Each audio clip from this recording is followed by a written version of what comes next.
What is happening? And welcome to your Thursday Night Delight. I, of course, am one of your hosts, Sean the Right Way, and joining me, as always, is my longtime tag team partner and personal pal, Brent, from Brent's Bricks. And, of course, joining us again for the first time in a while. We've been trying to put this together. So happy he's back. The king of Walmart, Stud City, joins us tonight because we are...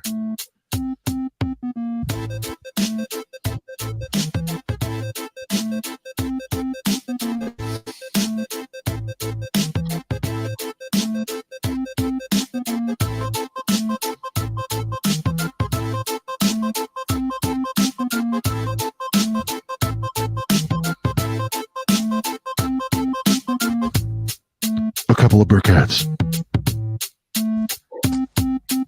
And because we're so excited and people joining us, we're going to let it ride a little, City. Bounce.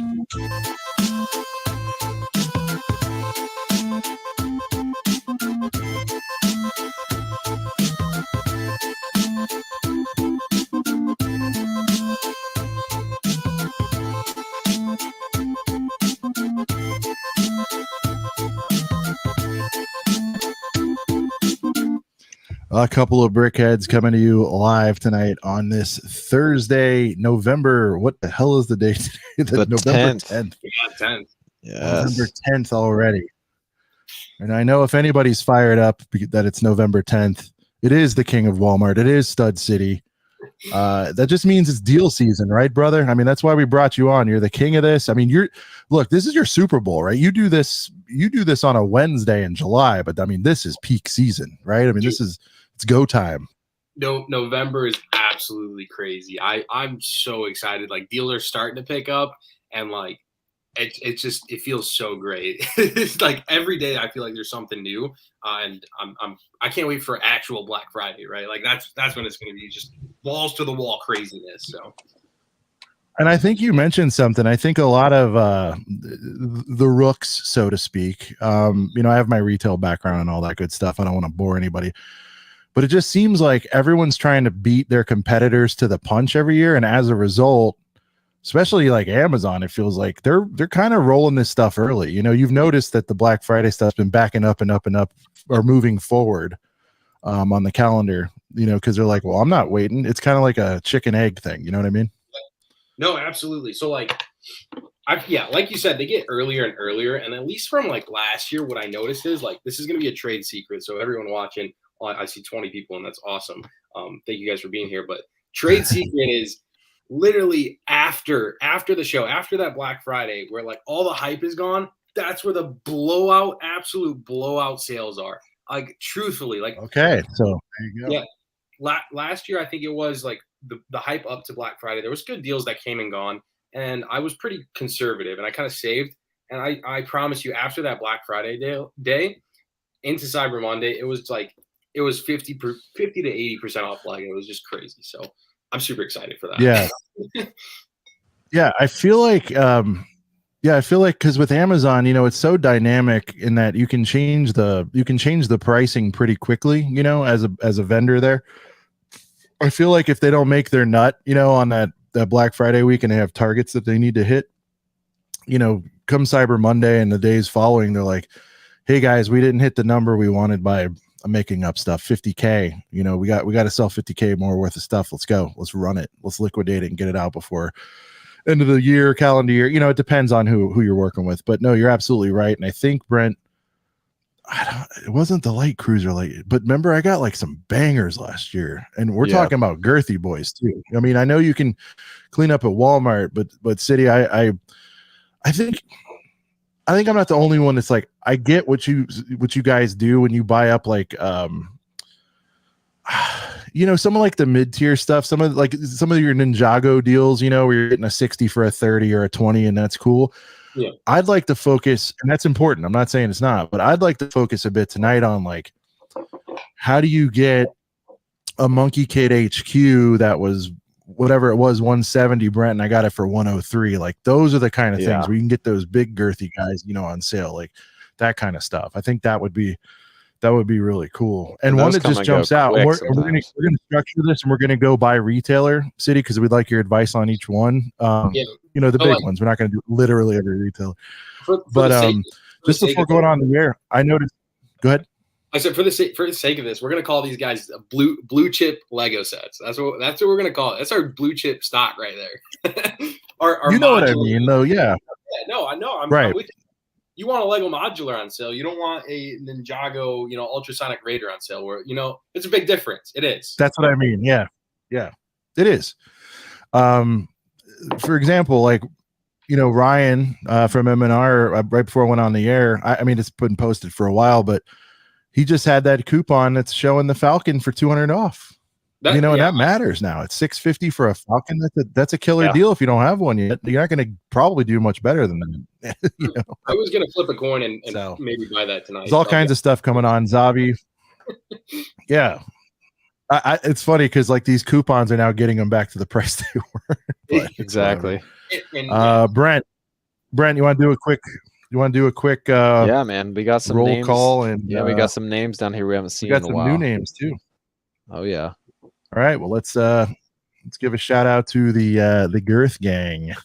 Waiting for you. There it is. Yo, what's up, everybody? Man, we got SD Bricks in here. Moments of the Magic, Calvin W, El Cobra, Stud Sidious, Macro. Hey, we love that guy. Bricklock. What up, Bricklock? We got Scott Davis, West Coast Bricks. Hey, who's that guy? Scott Davis, the beautiful, the handsome MANDRPRODUCTIONS. Great to see him in here. We get fired up when we see his name around here. KU. He likes deals. That brings. Yeah, he's a deal searcher for sure. So yeah, Ryan. That brings all the boys to the yard. The deals. Hey, that's the bread and butter right there, right? That's it. It's those wonderful yellow tags. It's terrible, and I just want to touch on this real quick because I know you go through this when you're out hunting at Walmarts, but you're walking up to an aisle, you see a set from afar that you want to get on sale, you're hyped, you see the yellow tag, you get up to it, and it's like 3 cents off retail, and you're like, what is this, Walmart? It's like instead of $19.99, it's like $19.95. It's like, what? Listen, when I'm at Walmart, the only thing that runs through my mind is I want to pay $5 for every Lego set. That I swear, that's what runs in my mind. It's like $5, great price point. What can I find? So what can I do to find this at $5? And like, right, my motivation, like, can I get the cheapest deal I possibly can? Right. So it's funny. No, go ahead. No, I say it's funny that you say that. No, truthfully, like, because that's what goes through my head. Right. Someone mentioned in the comments, who was it? Someone was like, and I think they're referencing what I'm about to say. Was Stud Sidious? Anyway, someone said something about me like squaring up with a Walmart worker. And there was a day where it's like the 4+ set with like the Nick Fury, the Mysterio, and the Spider-Man, $20 set. And this was back in like the middle of the year retail or the clearance deals. And I saw the set and I was thinking like, oh, $10-15, but I picked it up and it was still for $19.97. And sometimes, and I'm sure you know this, like a set will say, like, for example, I picked up a bunch of these were on sale for $19, they retail for $30. When I scanned them, they were $11. So I was like, let me go back and grab the other 2 that are there. That's a big difference, right? Like that's like, if you think about it, if you were selling those, that's your shipping and commission, Exactly. So it all adds up. Yeah. But I was gonna say, like, whoever referenced me like squaring up with a Walmart employee, I talked about it before, but I went up to the counter to see if they could scan it or whatever, and there was this like older gentleman, and he's like, oh no, that's the price that it is. It was probably like $30 or $40 before that. And like I was trying to be nice, and I was like, sir, I collect this stuff like pretty religiously. Brent's a jerk to Walmart employees, City. That's what I was explaining. A known jerk. Someone mentioned in the chat, like, when's Brent gonna square up with a Walmart employee? But no, like, he was talking to me like, he was like, oh, he said Lego rarely goes on sale in Walmarts because we sell so much of it. And I just want to be like, dude, I didn't even bother. I was like, okay, man, you think what you want, but I just wanted to get a price check on this, but it definitely retails for 20. And I was just wondering why the clearance tag was like 2 cents under. But all right, I'll go put this back because I'm not paying 20 for it. So I don't know why they bother tagging them for like. They must just not know. Like the ignorance is strong there. They like literally just have to be very ignorant and not know. Like this retails for 20. I'm gonna take the time to mark it down. Like at what point is it just like it costs Walmart more money for them to hire someone and like take the time to have their boss tell them to go tag these right. 3 cents off? Like at what point does that run through their head? I have no idea. I don't work for Walmart, but right. Well, because I know it takes them like a while to sort all that out because again, referring back to like the summertime deals. By the way, guys, Sean said his internet is messing up. He's tried to say that me and Stud City were lagging earlier, but joke's on him. Anyways, he'll be back in a second. But the beginning of the year was some weirdness going on, man. I never really seen it happen like this. I don't know if I just so happened to be there when they were rearranging everything, but I went into the Lego aisle and there was nothing there. There was nothing there. Like the whole Lego aisle was empty. Yeah. And I asked an employee, I was like, what happened to all the Lego? And they like took it, they put it all on pallets, took it all to the back. And they were like, oh, it'll be out here tomorrow, blah, blah, blah. And then like I came back the next day and they were kind of like slowly putting stuff out. And I'm like looking through the pallet, like, oh yeah, what you got in there? And I was like, I think I was trying to get a Hogwarts Express, the small one, for like, a good deal, not $80. But it was crazy to catch them while they were doing that. Like the whole Lego aisle was completely empty. And then they were like, oh yeah, we have it all in the back on pallets and we're getting ready to mark it all down. I was like, okay. It's like, caught me off guard. You brought up the Hogwarts Express and like, I have to just share this deal with you. It was by far one of the craziest deals. It was when GameStop announced they were going bankrupt, chapter 9, which meant chapter 9 was essentially meaning that they were going to still put money into the company. So it was like, technically it's a good bankruptcy. But anyways, they marked down their whole entire website 90% off. Whoa. Which is insane, I know. But one of Target's policies is they price match GameStop. Oh. Yeah. So I don't know if they still do. That was back in, I think, 2020. Well, before it was before the GME stuff, right? That's crafty. Way before that. So, but the problem was managers were real assholes, like to say the least. They'd be like, no, we can't do that for you. So you'd have to pick and choose. I went to Target every single day, twice a day, just to be like hoping to find a different manager. Like I would study their shifts and I would go. Like the Hogwarts Express is the reason that you brought this up. I still have it logged in my Wow. I paid $13 a pop for that. And I think I ended up getting over 60 of them at the time, like throughout, weeks and weeks, but $13 a pop. That's how much it was. It's absolutely crazy.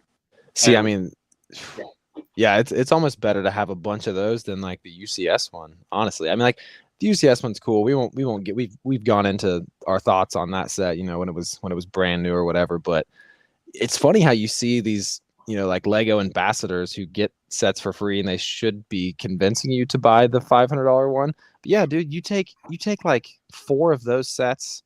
You can motorize it. You can fit it on a track. Yep. You know what I mean? It's kind of the better set in a weird way. I sold them for under retail. I still have a bunch of them because I was like, at some point I just started opening them. I was like, I don't know what to do with these. Hey, I'll pick a few up off of you. Yeah, I cleaned inventory. Those were for so long ago. I would definitely if time, but I mean, I was selling them I think for $50 like at that time too. Yeah, it was great. Like that's even pretty good. Like selling under, but I was still making such a high profit, compared to what I paid. Right. So I was willing to offload them for cheaper just to do a quick flip. Right. But they'd move faster too. Yeah. When you could reinvest. And it was during Christmas time, so I couldn't even keep up. They were just selling so fast. Speaking of quick flipping Flip's not here, but I hope he tunes in because this would be an episode he'd like to be in the chat and be a part of. But yeah, we have a regular named Flipping Flip who's always in here talking deals and all that good stuff. So shout out to him. Maybe he's like Josh Build Stuff, and if you say his name, he just pops in. Black Pearl Bricks he's kind of like one of my big gurus. He's from Discord with me, but me and him discuss deals I think almost every single day. Very knowledgeable. young gentleman there. Awesome. Yeah, I'm seeing some new names. Shout out to you guys that are coming in the chat. Busy Bricks, Black Pearl. Busy Bricks said Walmart loves 97 cents. It's like not 99. This is 97 cents. Watch out.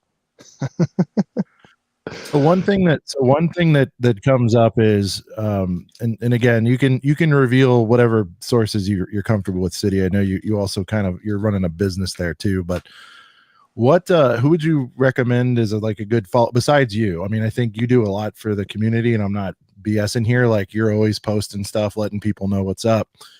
But like, if you wanted to give maybe 3 or so good follows, whether it's Twitter, Insta, Reddit. I'm on a few Reddit groups. Lego Deal, I can name one that's been really clutch for me.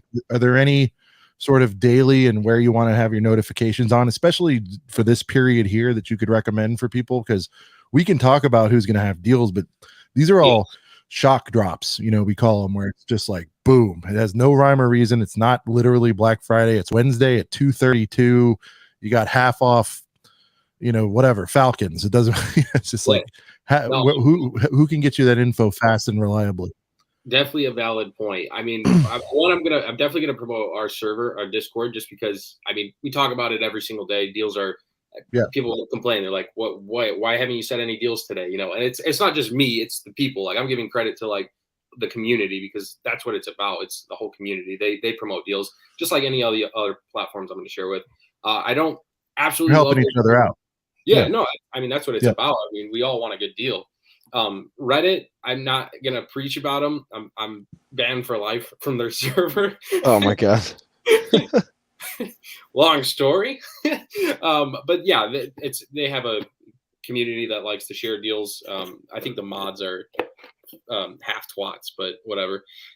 That's a good one. On Instagram, you don't really see a lot of people like call out. It's not like an efficient way to like ping everyone. So I don't feel like maybe it's not the right format. Yeah, exactly. And like YouTube, even YouTube, I think community posts. I think like Ryan from MNR, he does a good job. He tries to keep people in the loop. But again, you can't really like ping everyone. So I want to definitely post in like some even Facebook group chats. I think like Crazy A-Falls. I think they're pretty good about deals.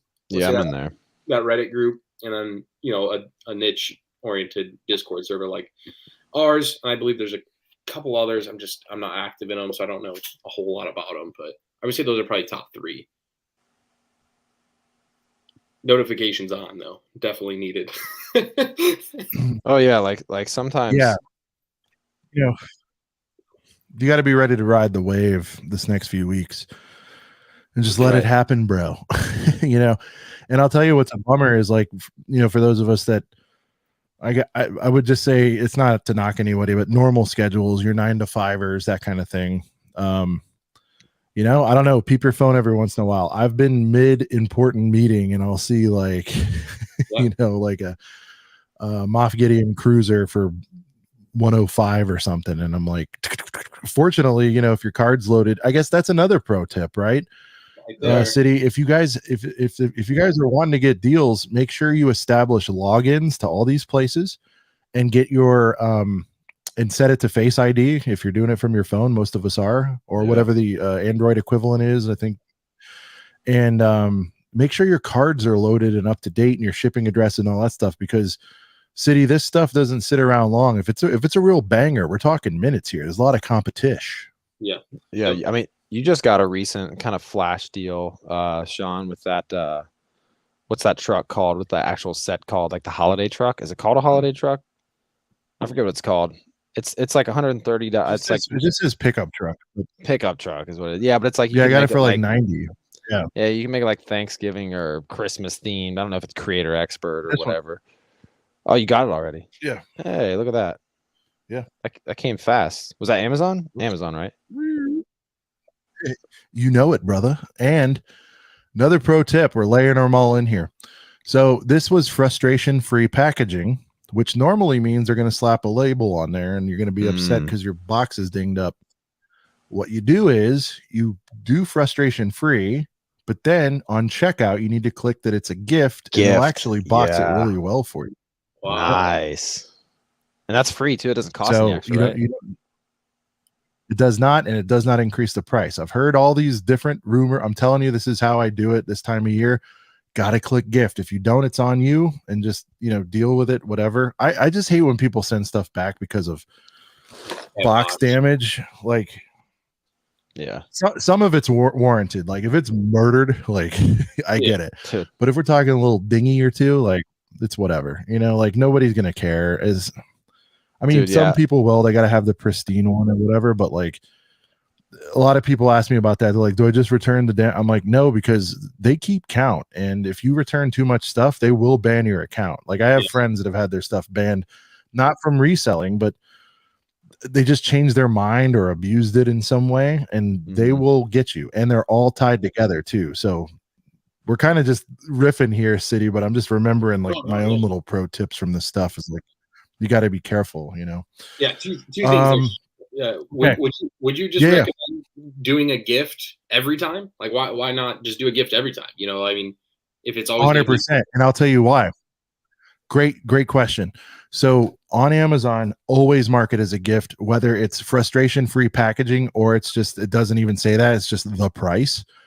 Because what they do is they will ship it in the Lego carton that arrives to Lego stores and then put an outer on it. We call it in the biz an outer. So like, you know what I mean? Like the airtight box, it doesn't even require bubbles. They got the one that's form fitting for the individual set. They do it like that. It's like fits like a glove. It feels real nice. You know what I mean? And it was like designed for this set. And then they have an outer that goes over it. That's Amazon's box, and that's how they process it. This thing was so crispy, it's not even funny. And I just go to these forums and these sites all day, every day, and they're like, "Yeah, you get what you pay for, frustration free." I'm like, yeah, you could, but if you mark it as a gift, they have to help you there, because if we're all a bunch of grown-up geeks here playing with toys, but the reality is I have kids, and like if this shows up on the doorstep, I could blow Christmas or a birthday. So they have to have that kind of stuff. So that is a great point. Hey, this is why you all tune in, right? This is all the tips and tricks you need to know, No, this is exactly what I wanted. And again, shout out to City. We've been trying to put this together. You were on like early days. Has it been a year? I don't even know. It's been but it was episode 38. 38. So now we're on 64. Double. So a little flashback to the first time that Stud City joined the show. So 38. 8 months. And I know, but just to show you guys how life moves pretty fast, I feel like we kind of just saw you in Chicago. Yeah. And I said, and we were both like, he's like, "Yeah, we're coming back." I'm like, "Cool, we got to do it again." And then just like life in the world and all this stuff, it's just funny, I don't know, but anyway, definitely. Thanks for coming back. All right, let's get into Walmart. Yeah, no, we'll see you again there, dude. We'll have a better plan. We were rooks. You saw me. I think you rolled up on me. I was looking at her doing something, and you're like, that vape will kill you, man. I'm like, "Oh my god, it's City." Because I just quit. No, I know. I was probably influeing, and I'm just, I don't, even in the convention hall or the airplane, I'm just like, I think I'm being stealthy, but it's whatever. So, all right, let's get into Walmart. And again, like, man, if we had time, we could really categorize, and maybe we'll do an even bigger production next year. But talk to me about Walmart. Like, before you get started, there's one thing I will say. So I do work a lot in e-com, and what's good about Walmart is if you see something on Amazon on deal and you miss out, always run to Walmart, because they have what we call crawlers, price crawling. And so they will actually price match digitally what's happening on Amazon. And that's only for a period, and that's only if they have it in stock. So, if you lose out on some kind of deal, always go to Walmart. And you've seen this, City, you mentioned it earlier, Target price matching, GameStop. They do it automatically on .com. So if you're looking from a digital perspective, because I think that's what most of this isn't your typical City going into Walmart bulk stack and stuff, right? This is more about like digital plays, I think. Yeah, strategic. So yeah, Walmart, I mean, we can hit like two aspects, like the digital verse, and then like the in-person journey to finding deals. So, I mean, on the digital verse side, they're a competitor, right? They run flash sales just like Amazon. They price match, like you were saying. They have the Rakuten cashback stack up.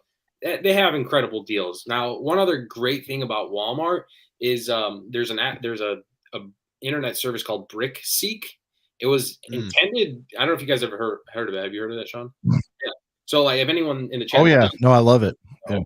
It was intended for Lego, to find Lego deals. It's literally called BrickSeek, but it very quickly branched out, and it has nothing to do with Lego anymore. But essentially, you could just type in and see where local deals are. So if you type in Lego Star Wars, is that where the name came from? Because I thought brick had to do with more with brick and mortar, but it had to do with Lego bricks. Holy cow! Okay, that was what I heard from years ago. Now, okay, cool. Don't remember where I heard that from exactly, but that's to my understanding. Could be wrong, but I'd like to think it is Lego. So it sounds a little bit better. It's all good. No, that's a either way. It's a fantastic tool. Tell them what it does.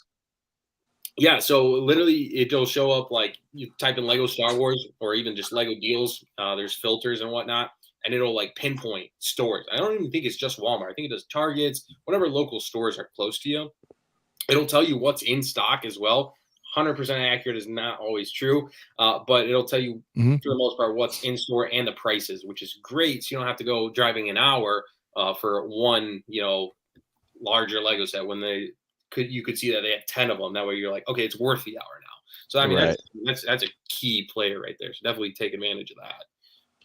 Yeah, I've always heard of that, but I've never taken advantage. Definitely got to use that to my advantage because I'm from a small town, so I don't even have Target. I literally have just Walmart, Kohl's, which are like the main two spots. But when I go to Columbus and I'm really looking for like a new CMF or whatever, checking all the clearance aisles, I'll just like Target hop. Like just go from Target. There's like 10 Targets or more in Columbus, so I'll just go from Target to Target. Yeah. So we have a guy in chat, Jonathan, in chat. He's always on BrickSeek. He'll check for me too. Like, hey, tell me your zips. Yeah. That's funny. Oh yeah. Shout out to Jonathan.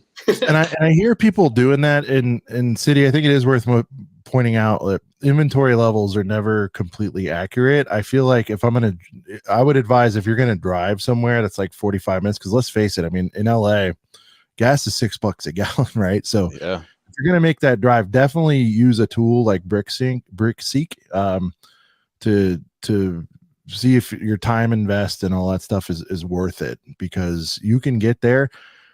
I'll advise if they have like 1 or 2 sets. I mean, that's on you if you go. There's a lot of shrink, which means stolen stuff. And usually 1 or 2 sets are missing from any type of, SKU. There's going to be stuff that somebody yoked, that the manager didn't shrink out of the system because they don't want to get dinged and lose their bonus. There's all kinds of reasons there, but would generally say if you're seeing like multiples, maybe I'd feel like I might drive 30-40 minutes for something that's got showing like 4 or 5 in stock. You know what I mean? But if it's like 1 or 2, I'm not investing that heavily, because you got to figure it out. Depending on your vehicle, it's like, well, what are you really saving at that point if you're spending $12-20 in gas? You got to use your head on some of this stuff too. So yeah, and I saw Jonathan comment that he said they don't use they haven't been posting Walmart inventory in a while. And that might be Walmart selling. So the other thing I want to get into is Walmart Plus. I don't know if you're using that, but I heard that's why. That makes a lot of sense. I personally have not used it, but I've it's a key factor. I've noticed that like people it's with $10 Walmart, a month or something, and it shows you real time inventory. Yeah. But people that do use it, they're getting some scores that I don't see. So it's like, dang, is Lego like hiding those from everyday users and whatnot? So I think so. Personally, I think so. I didn't know about Walmart Plus. I would $10. So here's the thing: some of these services like Walmart Plus, they show you real time inventory and deals in stores by you. They kind of saw what happened on BrickSeek, quite frankly, and made it a paid version. I would advise, if you're looking to go heavy, again, even if it's just for you, this isn't just for resellers. This is for your PC, your personal collection, right?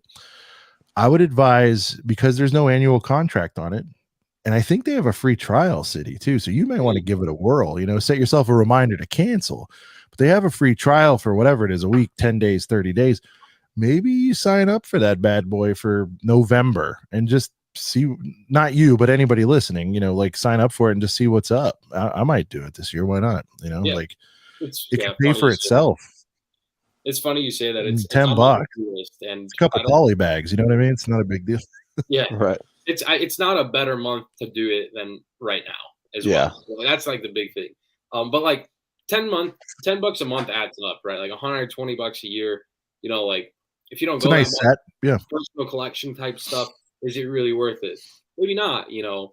But if you like buying bulk and stuff, absolutely. But I don't know. I would say maybe do it now, January, and then the July, August, you know, when the other, you know, I guess July before the summer wave comes out, it's a good time to maybe think about something like that. So again, like even if, I mean, if you're in business for it, I think most people have it. If they're, I'm talking the hardcores that are buying, like, you know, they're buying hundreds, thousands of sets a month. Like they definitely have all those tools, but just something to use. And like, Walmart is good. And we talked about, real quick, Brent, we talked about not so much focusing on, we talk about like the mid-range boys for Walmart, if that makes sense. You know, they got everything from 5 to some of them have modulars, but for the most part, their sweet spot is somewhere in between there. Yeah. I think if that's what you're looking for, maybe if you're more of a minifig guy or gal, that kind of thing, like those mid-range Star Wars sets, that's a great place. But I would say if you're looking for girth, sheer girth, the bigger boy sets, the, you know, your ATs and your ATTEs and etc. Like Walmart's probably not the place to get those kind of steals. It's just good for, like I said, the mid-range stuff. Is that fair to say? Yeah. In store. Low to mid-range. Yeah. Although Walmart was going, I saw an entire display at my Walmart of like a whole pallet of the what's it called? I have it sitting here. The new spaceship, the classic spaceship. The 90th. Yeah, the 90th anniversary classic spaceship for $75. That's like shout out new. Mr. Soros. It just came out. Shout out Mr. Soros. All about the girth. He knows what's up. What's up, brother? But that was like, it was just insane that like I knew Walmart was doing 75 for that set, but I saw like a whole, what are they called, Sean, when they're like out in the runway, those islands, whatever they're called, the cardboard setups. Like, you mentioned that Galaxy Explorer. I think we called out that one, but Walmart was also running like these codes. It was like PayPal 10, Wow Fresh, and Discover. They were $10 off for no reason. Just an extra $10 off. So like it made it super incentive for that $75 already, you know, that's 25% off. Plus another $10. That's another 10% off. I mean, you're already at 35% off. Plus let's talk. You know, that's another 10%. Yeah. It's just, I mean, it adds up. So no, it does. And so that's another one, guys. We're talking about codes here. There's probably a better term, but you're hearing things like Honey and Rakuten and all this stuff. I know City pushes it. You guys both get no, I mean, it's cool. He gets a couple bucks, you guys get a couple bucks. That's the best gift giving there is. A little something for them, a little something for me. If you don't have any of these accounts, make sure you check his links. He's not trying to deceive you in any way. It's just how it works. Referrals are the lifeblood of most businesses. And if I didn't already have a Rakuten account, I would have been, you know, hitting up City's code. So, you know, help a brother out. He's doing a lot of legwork for you guys, actually. Right. But I will say, so the first time thing is cool. They give you $30. That's a nice big hit. But don't sleep, because, correct me if I'm wrong, City, but on Lego.com, for example, you can get on a Wednesday, remove ourselves from the holidays, 12, 15, 20% off if they're just feeling frisky that day. You know, it's like, you got to do it. And it's real. You cash it out. They direct deposit it to your bank account. It's glorious. It's like, Yeah. So shout out to Ryan in the chat, MNR, for saying, don't forget to shout out our sponsor, Rakuten. See, he knows. Right on the money. Oh yeah. So I used Rakuten when I bought I bought the AT-AT when Rakuten was doing like 10% or something, and I got a good chunk of change back from buying the AT-AT with Rakuten. So I did the same thing. I did, yeah. So I'm not going to say I was first. Well, since Ryan's, go ahead.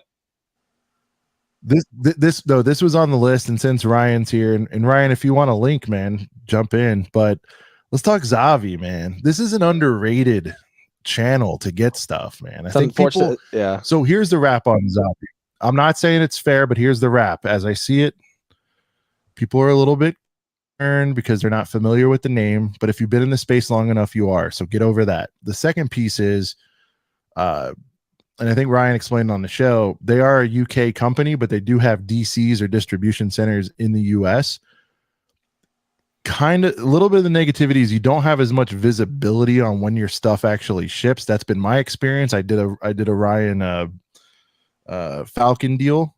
Brent knows I was a little bit nervous. I think he put up a coupon. This was maybe a year ago for $5.99 or something. I got it. I don't remember. Took a while to ship to you. And whatever, like I used my card. I knew if I didn't get it, I didn't care. But exactly. I'm telling you guys, Zavvi may not come in a day or two. It might not. However, if you're not trying to get something next day, like on a Amazon Prime or something, I assure you, it gets there. It's a crispy box. Things happen. I don't, so if I'm giving this reco and you guys get a bent up box, it happens with Amazon too. But Zavvi is fire. And again, you're going to help out your creators by getting a good deal, your favorite YouTubers, and you're going to get a killer deal too. He just posted $200 off the Falcon. He posted the gunship for $299. Yep. It's like, in a way, you're kind of getting the gunship almost free or for $100 off of regular price. Do you know what I mean? So Zavvi, guys, I can tell you, we never, we're not to that point yet. Not saying I wouldn't be, but we're not to the point where I'm putting out links and earning a little something. This is just me, your buddy, telling you Zavvi is totally fine, dude. Just too bad Nicole's not here. Nicole's like a Zavvi representative. I have not used them yet, but I saw Ryan posted on his community tab that for the here's Ryan 650 Falcon, dude. I mean, come on, man. I think I'm gonna use your link and get that because I do need one. And that's a great price. So right. Yeah. I mean, and seriously, like we get that there's a little bit of whatever, cash back or a little bit of commish for some of this stuff, but I'm telling you guys, like, I have no skin in the game here. I promise you. Zavvi for girthy sets, especially for you Star Wars folks. And by the way, they kill it on other stuff, non-Star Wars, but we kind of have a Star Wars audience here, city. I'm telling you, there's some bangers, and they do stuff that's like they're bringing it back to the below the real retail price before the price increases. Yeah. I mean, $650 would have still been good before it increased to $850. So I mean, $200 off is sick. The Kohl's Ryan from MNR says accept Kohl's cash. Yes, I did, Ryan, and I almost pulled trigger. It was that would have been a sick time to get that, dude. Yeah, I want to say, what's the retail on that one? $850 now. $850 also. Yep, same. So I want to say he's right. It was like 200 something in Kohl's cash. You could turn around, and then there was a % back in the other bucket, and then if you this is where we get crazy, city. If you had a credit card that gives you cash back, and then if they happen to bust out a Rakuten, you could get a AT-AT for $500, guys. This isn't we're not making this stuff up. It's all out there. You can stack, and Ryan just 2% Apple cash back. Exactly. You can stack. This was 1.5. So, I mean, same. Oh, look, Kohl's is here. Hey, Kohl's right on time. Nice. Kohl's, sponsor the show, dude. We throw a lot of biz your way. What the heck, man? Just throw some Kohl's cash around, please. Dude, we really show Kohl's a lot of love. I mean, like I mentioned earlier, I don't have Target. So for me, it's like Walmart, Kohl's, they're right next to each other. So when I'm making my rounds, I'm like, let me go into Kohl's. Sometimes they put out sets early. It's kind of how I got my channel started a couple years ago. I found some 2021 sets in the end of 2020. Ooh, what you got there? I want to throw this up because you mentioned we're talking about AT-AT on Kohl's, so like $500. I want to compare this. So last year when the AT-AT dropped on Black Friday, if you bought it day one, you could have grabbed this, right? Mm-hmm. Rakuten was running 10% off, $20, $30, $40 signups, whatever. What up? Did they have another promotional item? On that one, no. I mean, there might have been like a poly or something. Bag.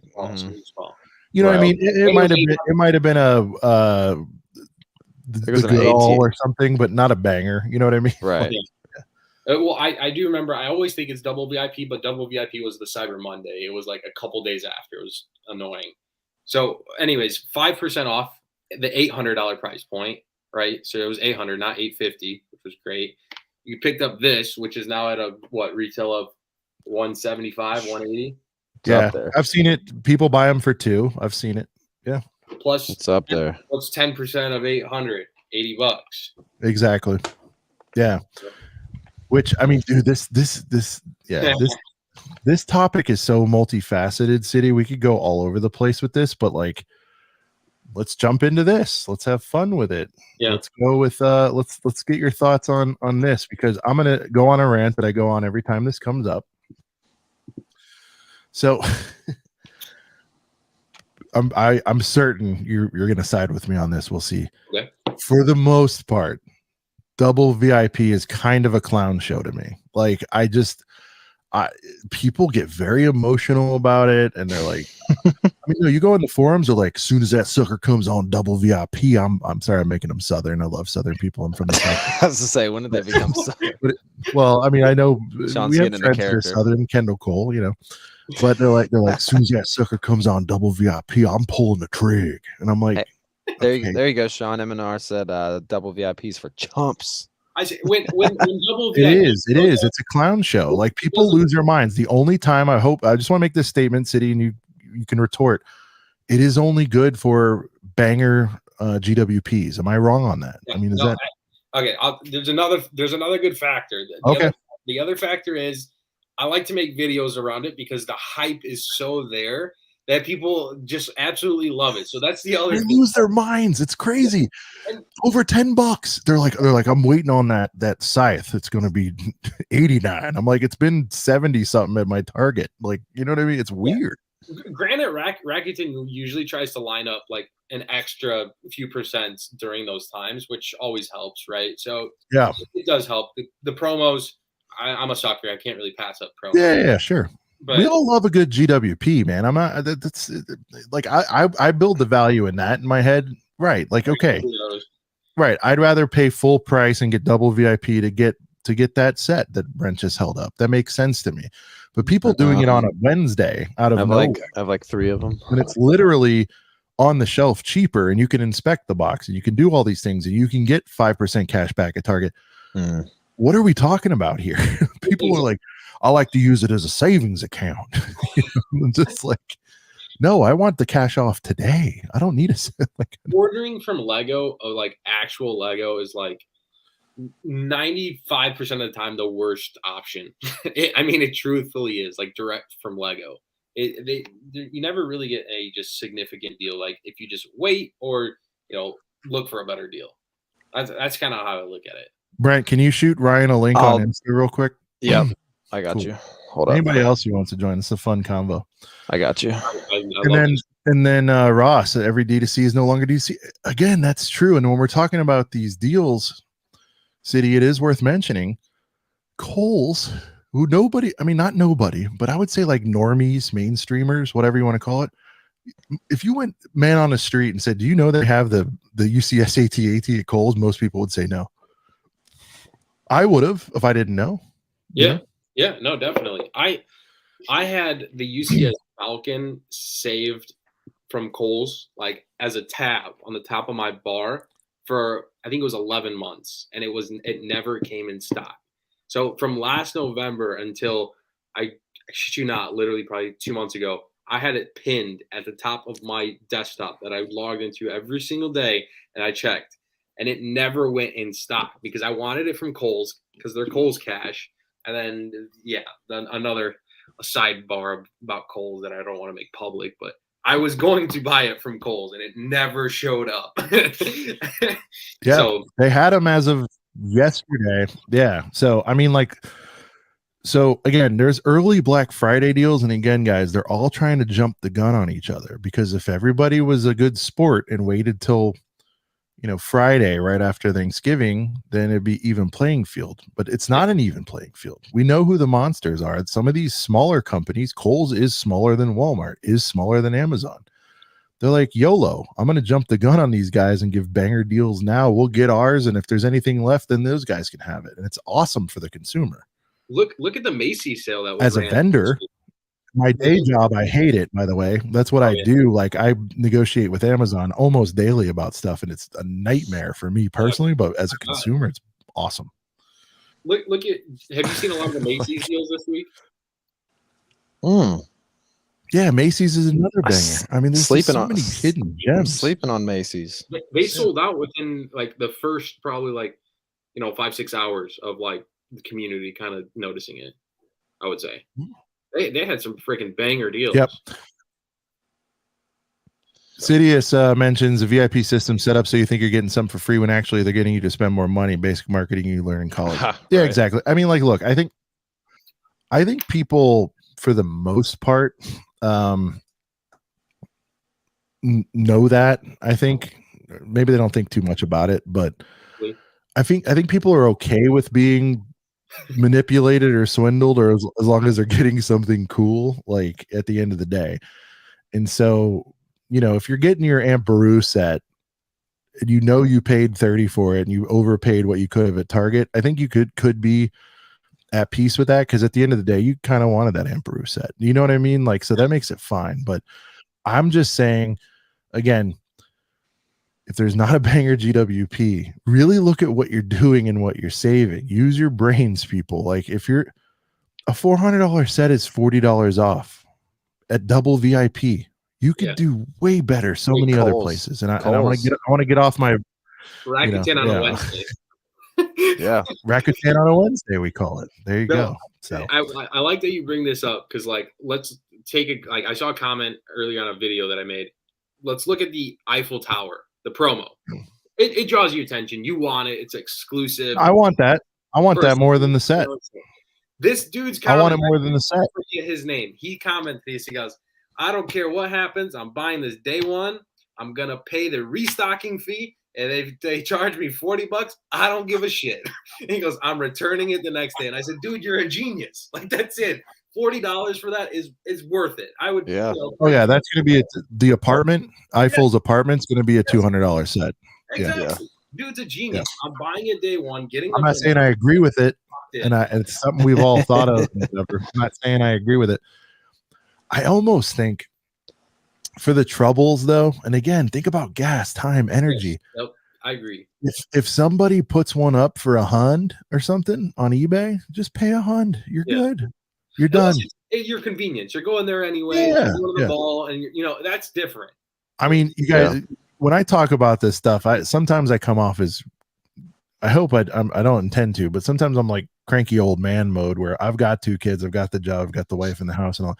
Like, no, it's not a flex. I'm just saying, like, I don't have the time, so I'm like, I kind of want that Eiffel's apart. I'm gonna stick my my toe out there and see what's going on that. If it's like hunge or low hunge, I'm gonna go ahead and scoop, because I think it's cool. I think the idea is sick. I don't want the tower. I don't have room for the tower. I like the Eiffel apartment though. I think that's sick, and I know that's going to be something if I don't get it relatively soon. Maybe not when it right comes out, because as you know, City, there's a wave. There's the FOMO wave, and then there's the settle down. And you got to catch it then on the settle down before it shoots to where it's going to be in the future. Exactly. It's almost like if they would have done a GWP with a Titanic, because it's like they're both Ross, 680. Ross, they do, but I want to say, I heard people doing this. So like Luke Saber, that's whatever, we can call it 150 to 200, depending on who you ask. If you were to take back the AT-AT, they do it by piece count, the GWP. And I want to say it was $20, because that was a small one. Yeah. They do is you get your 800 at the time. You got your $800 back minus $20. But the restock and the restock fee. Is there a restock for the big sets? There is. Okay, just for the big sets. I'm pretty sure. What is it? 5-10%? Yeah, around there. I don't know exactly. I forget. Well, whatever, guys. Do your math. Like, if you're gonna run this scheme, like, figure it out. I mean, this is intense. I agree. This is intense. I mean, it is. We're getting really intense here. This is what I wanted. Yeah. You got to cheat the system sometimes, Well, okay. You have to win. Ross saying it's normally $20 to $30. Okay. So if you do it on a big boy or girl, that's okay. Okay, so yeah, GWP comes off. It's $20 or $30 if you have a restock. Again, depending on what it is, we're not trying to give people advice to go scam the system, but it is possible if that's what you need to do. For me, I would just be done with it and be like, actually, I didn't get the AT-AT last year, Brent. I think I got the Saber for, it was not 100, it was 80 maybe. No, you copped it on eBay, right? For 80, right? Or something like that. Okay. I was just like, it's not time for me to get it right now, City. I was like, but I need to get that because I know it's going to happen, and I already had Yoda, so I'm like, gotta keep rolling. I flipped mine. I sold 80. No, I don't blame you. Yeah, and I think I got 80, and the guy who sold it to me got 80 off his AT-AT. He was happy. I was happy. Like whatever. So right. Yeah, I mean, he's asking a Lego employee. Yeah, I don't remember a restock fee at Lego. If you bring it in, now I will tell you, if you guys are thinking of trying to do stuff like this online, you have to pay the shipping back. Yeah. Don't do any of this stuff online. That's a thick shipping cost. Shipping on the way out, but on the way back, Yeah. And it's a $200 limit if you want to return. Does that dude have Brixie as his picture? Yeah. I think we're kind of being trolled here. We're just seeing too much. That's hilarious. Is that really? That's so funny. It's been like that for probably at least 2 years. Let's go. Where was he when never mind, I won't get into it, but man, where was he when I was getting my $2 back? Oh man. He would enjoy that story. I'll have to tell you. Oh, okay. Well, at least he's not having a Brixie screen name. I'm trying to figure out if everyone in here is who they say they are at this point. Now, like shout out to all the new names coming in that are coming over from the Stud City Discord. I think one of our regulars just $2, Brent. Never forget. Never forget. Speaking of El Cobra, I think he just joined your Discord just a few minutes ago. Yeah, I'll welcome everyone after. I'll hop on for a little. Appreciate that. But yeah, just to thank you everyone for popping in. We shout everybody out at the beginning, but I want to try to shout people out in the middle too. So thank you all so much for stopping in. And thank you everyone for watching this on replay. Also, I know I get a lot of people hitting me up saying, "Oh, I can't make it tonight, but I will be there on replay." So replay gang, we love you, replay gang guys. We appreciate awesome. You. Yeah, tap the like and sub, all that good stuff. We're terrible. We're still terrible. 64 episodes in, and we're still terrible. We still have an ass, City. We still hit the like, hit the sub. We're an hour in. We're asking for subs now. We're just a mess. Smack the like button. Hit the sub. DM me saying I'm gonna miss the show tonight, but I'm gonna replay it. I was like, that means the most. Like it doesn't matter when you see it. Like, let me know if you like it. Well, City, we're small potatoes here. We're at 440. If we can activate, if for those of you that are new here, I'd love to see 450 tonight. We can on our climb to 500. I don't do this very often. If you guys haven't subbed yet, please sub, because it's fun for us to see the numbers move. It lets us know that what we're doing is cool to you guys. That's all it means to me. Again, we're not in this to make a fortune or anything, but we want to make sure people are digging this stuff. Okay. We were on Walmart. Let's bounce to Target, right? Now this is you're kind of the prince of Target. I would say you're the king of Walmart. You're working your way up the ranks. You're going to eventually unite the 7 kingdoms. You know that. Right? Little Game of Thrones reference. Little game of. You could be a good old Joffrey too. You know what I mean? But don't I'm not. He's don't compare him to Joffrey. Yeah, I'm not calling him Joffrey. All right. Talk to me about Target. I'm just going to kick it off with this, and I'll turn it over to you. They're a little more stingy. Mm-hmm. They are than most, but some bangers. Yes. So I mean, your standard. They run that basically 20% off quite often. The spend 50, get a $10 gift card. That's a pretty good deal. Like I said, they do it often. That's 20% off. You have a Target Red card, that's 5% off. 25% off. Not crazy, right? But still a deal. I think Target excels when you use them to price match, and you essentially have to argue and fight for deals. I think that's the best way to get deals from Target, especially in store. Online's a different bowl, right? But their price matching game it's by the books. It's written on their wall. Like every Target, they have like a code. Like they have to follow that code. They price match, I think, like 20 stores or something like ridiculous. Mm-hmm. Learn that code. It's pretty simple. You could literally find it online. I found it. So can you. Maybe I could send it in the Discord to help you out. But what are you saying? There's a code for what? like who they price match, and Oh, they yeah. Okay. they have to honor it. You know, it's like Right. if you show that to them, they have to honor it. Like no matter what they say, I whatever. thought you were talking about a promo code. You're just saying like a code of ethics or Yeah, whatever. like a store, you know, tradition. Gotcha. Okay. I was like, there's a magical code where I get 20% off everything at Target. What? But it's like Rakuten, yeah. But as far as you said, like being stingy, Target is stingy. You don't really ever. I don't really find a lot. Their everyday price is hard to beat. I will say that. So if if you're looking, we'll see though. They have a little bit. They bang a little bit on Black Friday and all that stuff. But their day-to-day stuff. Right. Brent's talked about it a lot on the show. He's been steady building his 501st Army for 24 or whatever, right? I mean, like that's a nice way to build. I mean, 20% is nothing to sneeze at. After you buy enough of them, what is it? Buy 4 or 5, get 1 free. It's nothing to sneeze at. You know? What I mean? I definitely. I bought maybe my first 2 at full retail right when they first came out, but I've only bought them at Walmart and Target for the 24 price. Which I need to snag a few more of those before they're gone because they're already gone on Lego.com. So, Black Pro Bricks mentioned a very important thing here. He said Cristo got his F40s at Target. I found F40 Speed Champs for $5 a pop, times like 20 of them. Dude.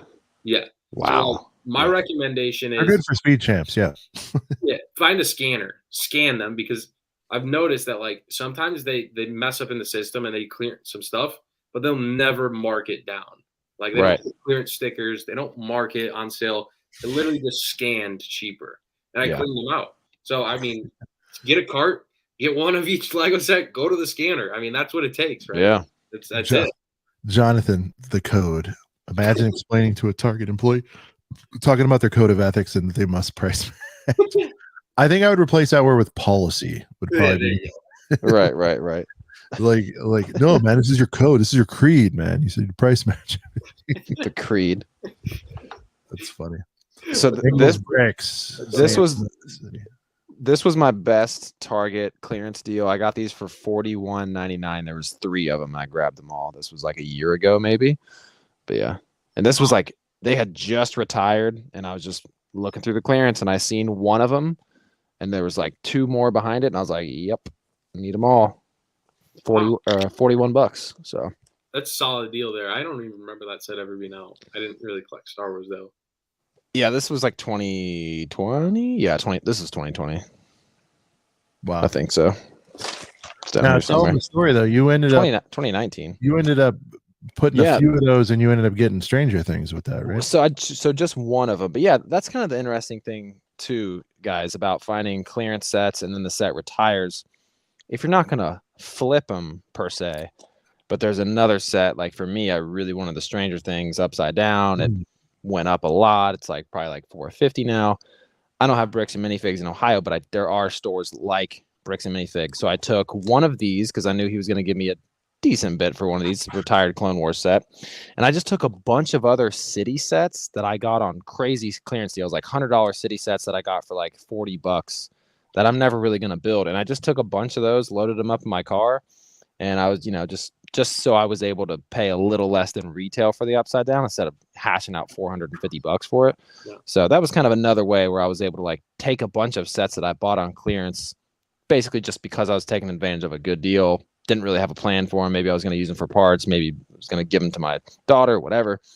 But when I finally realized, I can just trade in a bunch of these sets I got on clearance. And then at the end of the day, I'm happy because I get a retired set that I really, really, really wanted. I was so close to buying because I watched Stranger Things late. I didn't watch it as it was coming out. And of course, I watched the freaking show.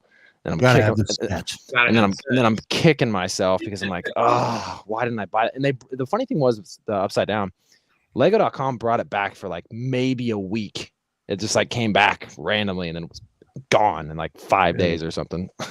So one of those ones, man. You also have to. I mean, if you're going to do any of the not even investing, right? But but for stuff for you got to have kind of a nose and a talent for it. And that'll only happen over time. You can have a lot of outside forces telling you things, but like I see that set and I'm like, no matter what, it's going to be fine. Like this, like whether you want it for you, it's going up to $400, or if you flip it, it's going up to $400. And eventually you'll get the nose for that, right? Right. I mean, just time. Well, shout out to Ross. I don't know if Mr. Soros is still here, but I remember when he was on our show, month and a half ago or so, he was pretty much saying anything with an IP. It could be any kind of show, movie, whatever. Most of something with an IP is it could be Spice Girls Funko Pops, Spice Girls Brickheads.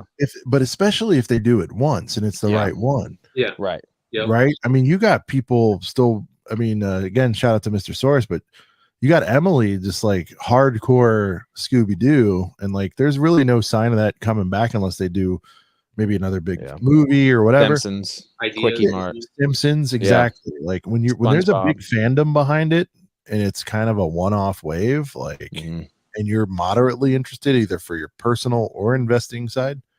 So this you're not going to go wrong. You could sell it opened and used for what you paid for it at bare minimum. It's like, so another interesting one. I want to get your guys' opinion on this. So like, the Office set is out. It's going to be out for a while, but in a couple years around this time, when it's clearance season, if you find that for 20-30% off, would that be a set that you would stock up on?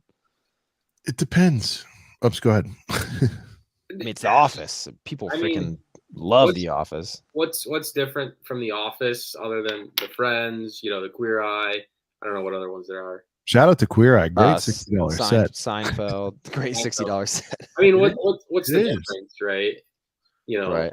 That's where I would compare it to, like, just to get like perspective. Is the Friends? I think the Friends. There's one that retired already, right? Central Park. It's about to retire. It's like not yet. It's on its way out. Yeah. How long is that runtime? Like, is it going to be 4 years? Yeah, exactly. Been out for a while. Maybe the same with The Office. For me, I stay away from the sitcom stuff. I just not interested in it. Yeah. I wouldn't invest in it, but I mean, we'll see how that one performs. You don't really have anything to run it up against. I mean, you can compare it to the Queer Eye, which is 40% off. Well, dude, a set that I feel but Office is, I mean, we'd all agree it's more beloved. And I would say that is the first, this is interesting. So that is the first one that I think is competitive in terms of fan base with Friends, I would say. Yeah. You got people who like ride for The Office and ride for Friends. Seinfeld's still got a massive base, don't get me wrong, I'm one of them, but like that hasn't thrived in the streaming as much as like those two, in the streaming world as much as those two. Like I was a little bit surprised that Seinfeld didn't do more, but I will say once it comes up, it's going to be, But I mean, here's like the other part to look at, like for the Office one. We got Ryan joining the show. Welcome, bud. Good to see you again. Did you go to the store and go get like some clearance deals right now? What's happening? Wawa. Straight up Wawa. Okay. All right. Did they have any sets? I mean, you find like an ATT 60% off? Or? Okay. I feel like if Wawa had Lego, it'd be like Walgreens, and they'd have like the $10 city sets. Totally. All right, Ryan, tell us the order there. Did you get the sub? Tell me about the sub. What are we doing over there? I had chicken tenders. They are gone. They were eaten on the drive home. And now I have macaroni, and that's it. Okay, so you're back in my home state of Florida. Are we going Wawa versus Publix for a quick meal? What do you like better? Oh, Wawa. I go there like 3 times a week, easy, at like midnight. It's awesome. So Ryan, we're talking deals. Zavvi came up. You started chiming in. We can go back to Zavvi. We can talk about whatever you want, sir. Let's wherever you guys are at, and we can always circle back. All right, so we'll circle back. So we had just moved to we're about to get into Costco a little bit here on all of the deals. I'm going to kick it off. Costco has everyday really good deals. I feel like similar to Target, where I believe their standard is 20% off. Holidays, I don't know how much better Costco will do unless you happen to be lucky and live in one of those stores. They have like the crazy clearance where you're getting Boba Fett's palaces for $30. Like that's to me more random. They don't do many focused promos in Black Friday. You guys, I'll kick it around. I don't think YMMV counts. Like your miles may vary, right? I think that's a big factor, right? It's not fair to everyone, and for me, it's that plays into the time. Like I don't have a ton of time to go looking for deals. It's like driving around. I just don't have that luxury. So for me, that's not a good deal.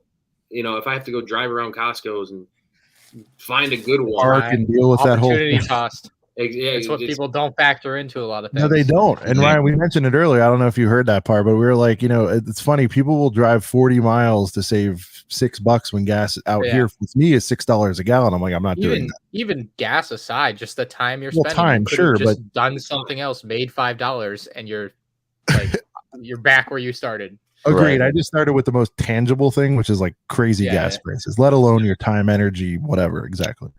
So Costco, I mean, we're not spending a lot of time. I will say Costco, you do have to go in person.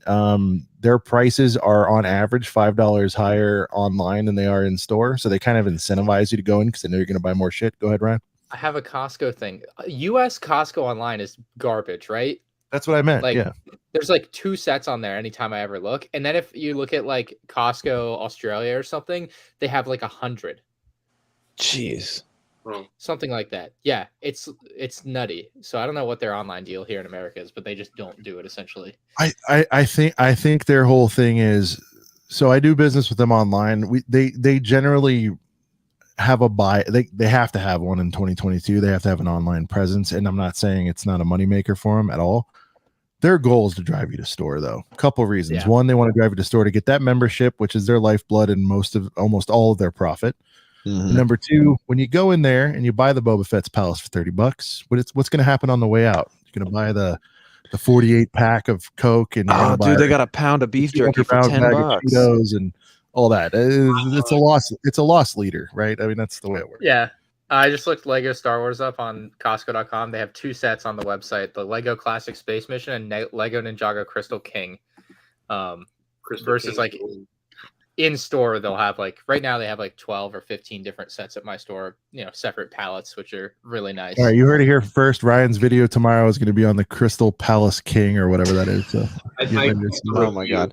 Ryan, you should do a bet with someone that if you lose, you have to review an Ninjago set, and you have to build it yourself. You can't have Corey build it. Like you can't pay it off. Nope. You have to go through it. You have to suffer through it. You have to painfully build painfully build City Gardens. Pick a good Ninjago set. Yeah, like one of you get City Gardens. Okay. Look, I'll work on some Ninjago shit. Brent's the one defender. Like I think I don't defend it heavily, but like I don't understand the whole thing. Some of the minifigs are kind of. I have a 7-year-old daughter though, so that's where my excuse is. I can buy a Ninjago set.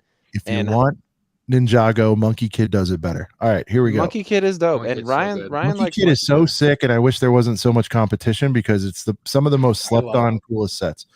Yeah. All right. Shy brought the one redeeming quality about Costco, which I agree with. Besides, again, for holiday, I think as an everyday thing, they're awesome. You wanted to get the 3-in-1 castle the day it came out, it was $80. You're not going to do better than that for a while. You wanted Boba Fett's, that was $80. I think again, 20% off. They're good for everyday stuff. Black Friday not so much, but Shy mentioned a good thing. When they do have sets on mega clearance, like these $30 Boba Fett's or $50, whatever, let's get more realistic. That happens every once in a while, but people will roll up into Target and price match the $50 Boba Fett's Palace. And I thought they wouldn't let you. Your mileage may vary. City was just ranting on, I think he probably abuses his Target managers more than most. But depends on if the guy is cool. If the guy is cool, yeah. He's cool. If he's cool, he'll do it. Well, you know, Target's notorious for that kind of thing, like with street dates and things of that nature. So, you know, yeah. My understanding was that if you price match something at Target, because I've done it a couple times, they look it up on their app, on their iPad or computer to verify it. Correct. So I guess you just have to find someone that's like going to take your word for it. Yeah. All right. I'll give a trade secret. That was the thing. If you go to customer service, you got probably less than 50-50 odds.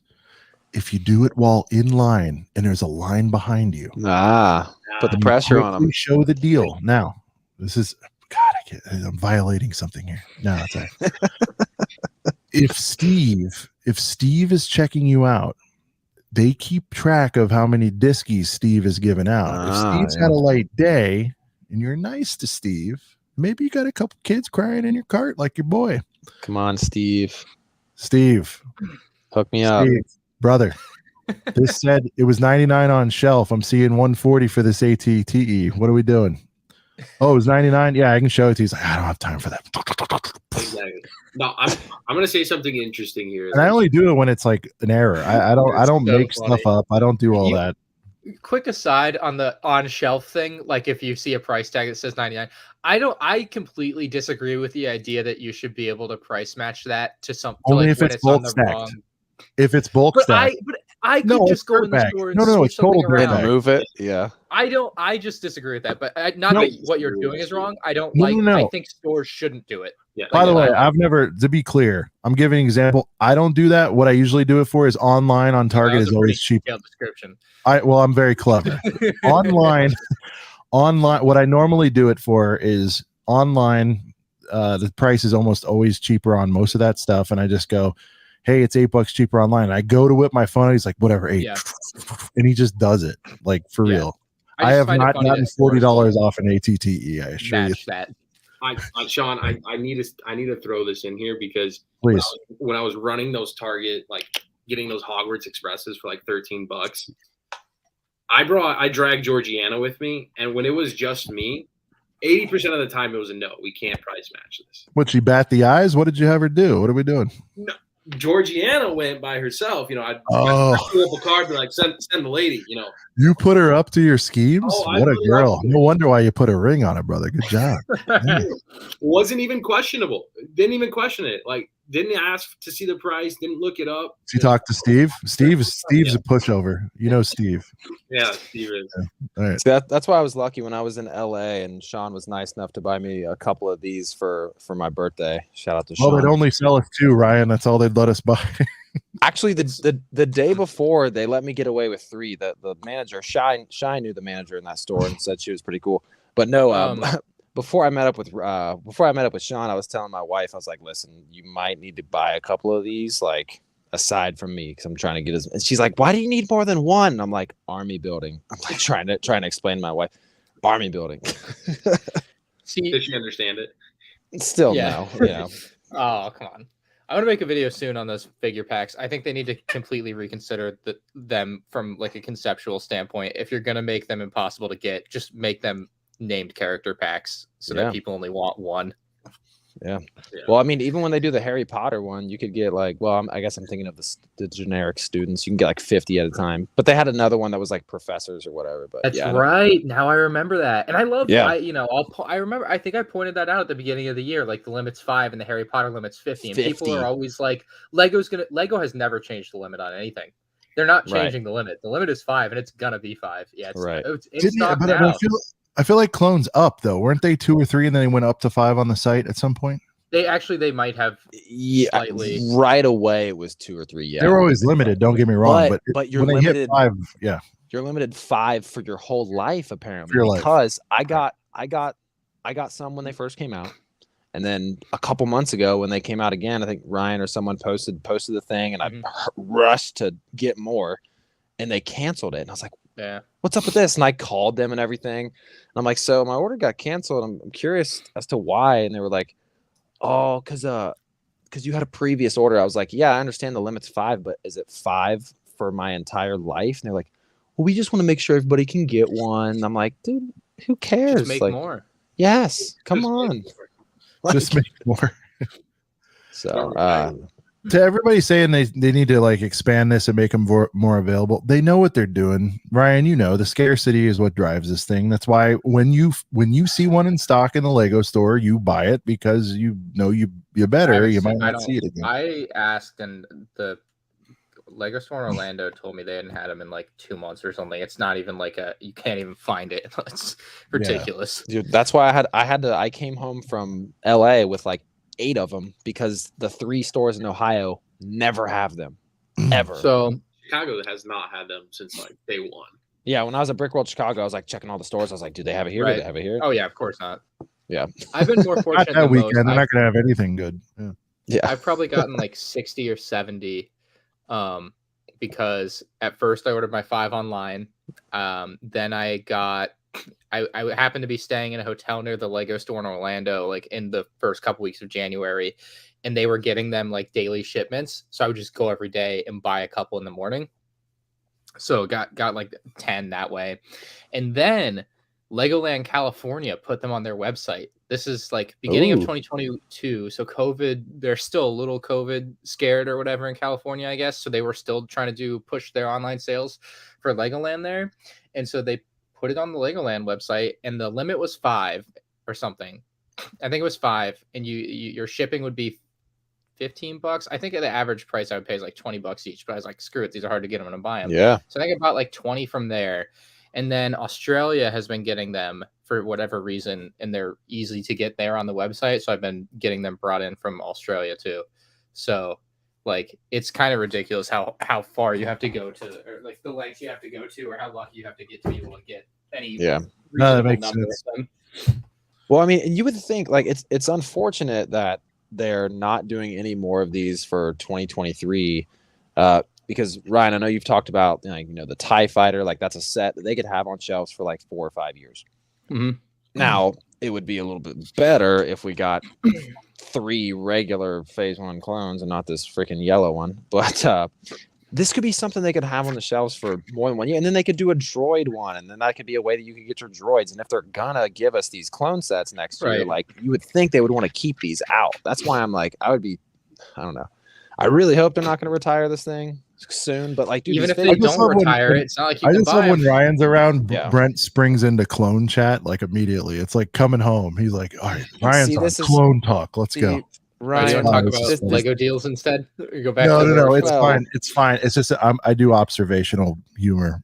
The funny thing is me and Max kind of have to, we have to get our clone talk in while we can, because I'm the old guy, Ryan, who appreciates clones for what they are, but I'm an OT guy. It's whatever. I get it. It's understandable. And by the way, I'm watching your vids with bated breath, because when you were on last time, I don't know if you remember, but the conversation specifically, but I was like, more importantly than the 20th anniversary of episode 2, it's a 40th of Return of the Jedi, and I'm still holding out hope for Black Friday being a big banger Return of the Jedi set, UCS, whatever it is, for I would be shocked if there's not. I want an Endor. We want a Ewok Village. I would we want be a shocked if it's not Endor.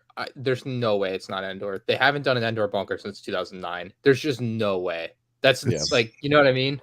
Yeah. It's such a like iconic thing. We haven't had an MBS in what, since years. What was the last MBS? Was it Mos Eisley? Yeah. Doing them like every other year. Okay. Well, I'm holding out hope. So have fun with the clones, enjoy them, and all that.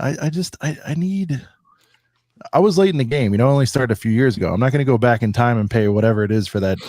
That Endor bunker is cool, but I'm not dropping $250 on that right now, or whatever, $300. Actually, whatever. More reasonable than you would. You would think that'd be in the $500-$600 range. If it was a Ewok Village, it'd be $500 or $600. Fine, but the Ewok Village is whatever that is, $600, $700, $800, whatever that is, and I'm just like, I just need those redone, please. Yeah, I mean, not to get too far away from the task at hand here with these deals, but we're gonna go into Zavvi after this. Go. That's fine. If they did an Ewok Village though, like, give us the freaking Force Ghost figs, please. That's all I'm saying. That's all. Just want to throw that out there, please. I hope it happens. Now, Ryan, you're out there buying shit all day, every day. Some of it's for biz, some of it's for personal. I know you have an alignment with Zavvi. That's clear. You're very forward with that. You're not hiding it. You get a little kickback. If you remove yourself from this situation and you decided to work at Wawa tomorrow, and you're still buying Lego sets, I hope they get free food. There you go. But if you're still buying Lego Star Wars, tell people why, even if you were unaffiliated, about Zavvi, just as a fan, as a friend, like tell them, like as a nerd of this stuff, tell them why Zavvi's so cool. Like that's, I mean, for UCS sets, it's by far the cheapest way to get stuff. Like, right. I outside of the UCS AT-AT, which they don't carry, which I don't understand who carries what and why they carry what and when they Kohl's carry has it. That sort of stuff. Yeah, Kohl's. Well, that's why I said the UCS AT-AT, because I got it from Kohl's for a really good deal. But Zavvi doesn't have it at all. So I'm like, I don't understand why one store has it, the other doesn't. But like, they'll put UCS sets on sale for like $100 or $200 off, depending on how big it is. And it's like something that isn't on sale anywhere else ever. Like Walmart is never putting that on sale. Target is never putting that on sale. Lego is certainly never putting it on sale. And like y'all were talking about double VIP points, like what's that, 10% versus so let's take the Falcon, that'd be $85 back versus $200 off. You're just never gonna beat what it's almost 30%, right? I mean, it's crazy. Yeah. It's just less money. That's why you would buy there. And have you heard like the pushback? I mean, you obviously go through bazillion comments a day. You've heard some of the problems with the shipping could take time. Here's my take on it. Here's what I think most people ran into, and why they're skeptical. Like, I think Zavvi oversells what they have sometimes. So like the first time I put out like the Falcon deal or the gunship deal or whatever it was, mine took a month. They were back ordered. Yeah. They just oversell it without like telling you they oversell it, which, as you were saying, doesn't matter because you've already waited 5 years to buy the set and you got it for a really good price. If you wait another month, like whatever. Although I do understand that not knowing isn't great. Like they should be like, hey, it's going to be a month, but the price, like you wait the month, right? So yeah, I think they've oversold stuff, but everything else that I have ever ordered comes in like 3 days, 5 days, like max. I don't think I've ever had anything take longer. Like the first thing I think I ever ordered was the Harry Potter Hedwig in the summer of 2020, and it took like 3 days to get here from Europe. Like I think they ship everything from Europe. So pretty sure. Sean was sweating bullets. Like he ordered his Falcon. Sorry, he was they're dude. plants in UK. They ship everything. Well, no. So Ryan, your Zavvi deal, was it a year ago, year and a half, whatever? It was like $5.99 at the time. I think it was like the best. Was it $5.99? It was crazy. It was like definitely got me off this night. I'm like, okay, trying it, whatever. And again, you do it with a card, you do it with PayPal. You're back. You're fine. Don't worry about it. And I did it, and it did. So when you order on the site, it was like in stock, and then of course, whatever, a day later, I'm expecting shipping, and they're like back ordered. I'm like, to your point, I'm like, I'm not dying to have this tomorrow. It's fine. I will say, we live in this world where Amazon has spoiled us with Prime shipping. Yeah, I agree. Like everybody. So if you're the type of person that's like, I need it yesterday, maybe not Zavvi. Just to be fair, and by the way, we're talking about seasonality here, Ryan. If you do need something on time, 100%, and you're a late shopper and you got to get something under the tree. Oh, if I need something on time, I'm buying 1 day shipping on Amazon. There you go. Yeah. So that's my whatever point. It is. Yeah. But this deal that Ryan put up today, I would vouch whatever that's worth. If you ordered his deal today, you'd probably get it under the tree. But like, don't expect to order it December 14th. You might be running into some issues, but not just because of Zavvi, but because freight is insane on December 14th. So generally speaking, though, Zavvi's a good deal. My box is crisp as hell. I've heard people say, I don't know. I'm like, that happens with Amazon. It happens with Target. You can get stuff shredded. Yeah. Don't have any fear. Go for it. Yeah, did you see Ryan, you famously on Instagram the other day? Real quick, just to give you one more little compliment. You don't partner with a lot of folks either. You don't put yourself out there very much. So if you're backing it and saying it's good, people should, appreciate you vouching for it. That's what I'm saying. Like, this one. You're not going to put your name on something. Yeah. Kohl's. Yeah. Well, Kohl's does do now Kohl's. We could talk. Did we do a full Kohl's yet or no? I don't think so yet. All right. Let's get a nice transition. Nice transition, Ryan. Let's do it. Kohl's. Let's talk about that sweet Kohl's cash. Man, the AT-AT. That's a lot of Kohl's cash. Guys, don't sleep on Kohl's. You may get something mangled in the mail. Your big sets, you're fine. If you're buying a bunch of $30 and $40 sets, you may get them in a black bag as displayed there. No, all of mine came in boxes. Yeah, I'm just saying. Well, I think it when I depends. ordered There's a lot of distribution centers. They came in bags, but yeah, I'm sure it varies. I mean, again, you're running this risk. I don't care. I've had stuff dented to hell from Lego themselves. You know what I mean? Like it's a lottery out there. Right. I got a package from Kohl's. It was the Kylo Ren shuttle. I think I ordered like 5 or 6 of them. One of them came damaged. Type Kohl a message. I'm like, hey, one of these came damaged. Like it was obliterated box. Similar to Ryan's story. Mm-hmm. Full refund instant. Not a question. No picture. Nothing. Send it back, or you kept it. All 5 of them. Nice. Unbelievable. That's why Kohl's is. That's why I said sleep on them. Kohl's is a go. Always will be. Maybe I should take an axe to my boxes and then hit them up. I bought a lot of stuff from Kohl's. Now, other see, day. that's scummy instead of the on shelf thing. That's next level. No, yeah, I know. I know you're kidding. I know you're kidding. No, but also Kohl's non-holiday related. They are team early too, Brian. I know you have to in your space. You want to get sets first, but in my experience, Brent, what was it the last round of helmets? I got them all. I think like about when Ryan did. It was crazy. They give no f's about street dates over Kohl's. Like, yeah. Well, the crazy thing is like Sean and Max. Shout out to Max who's not here. They're both West Coast, and oh yeah, we get stuff first. Yeah. Well, no, the thing is there was a couple times when I was finding sets like 3 weeks early at my Kohl's, and I remember Sean and Max were like, "How come our Kohl's never has anything?" And then last year for like the summer wave, they were finding stuff early, and then I was going to my Kohl's like every day, like, "Where is it?" And I wasn't getting any of my stuff early, so it just depends. And I mean, that's the going in person, type of deals and things where you never know, and sometimes you got to go in. I guess Yeah, like but, I'll get like a. Oh God, sorry.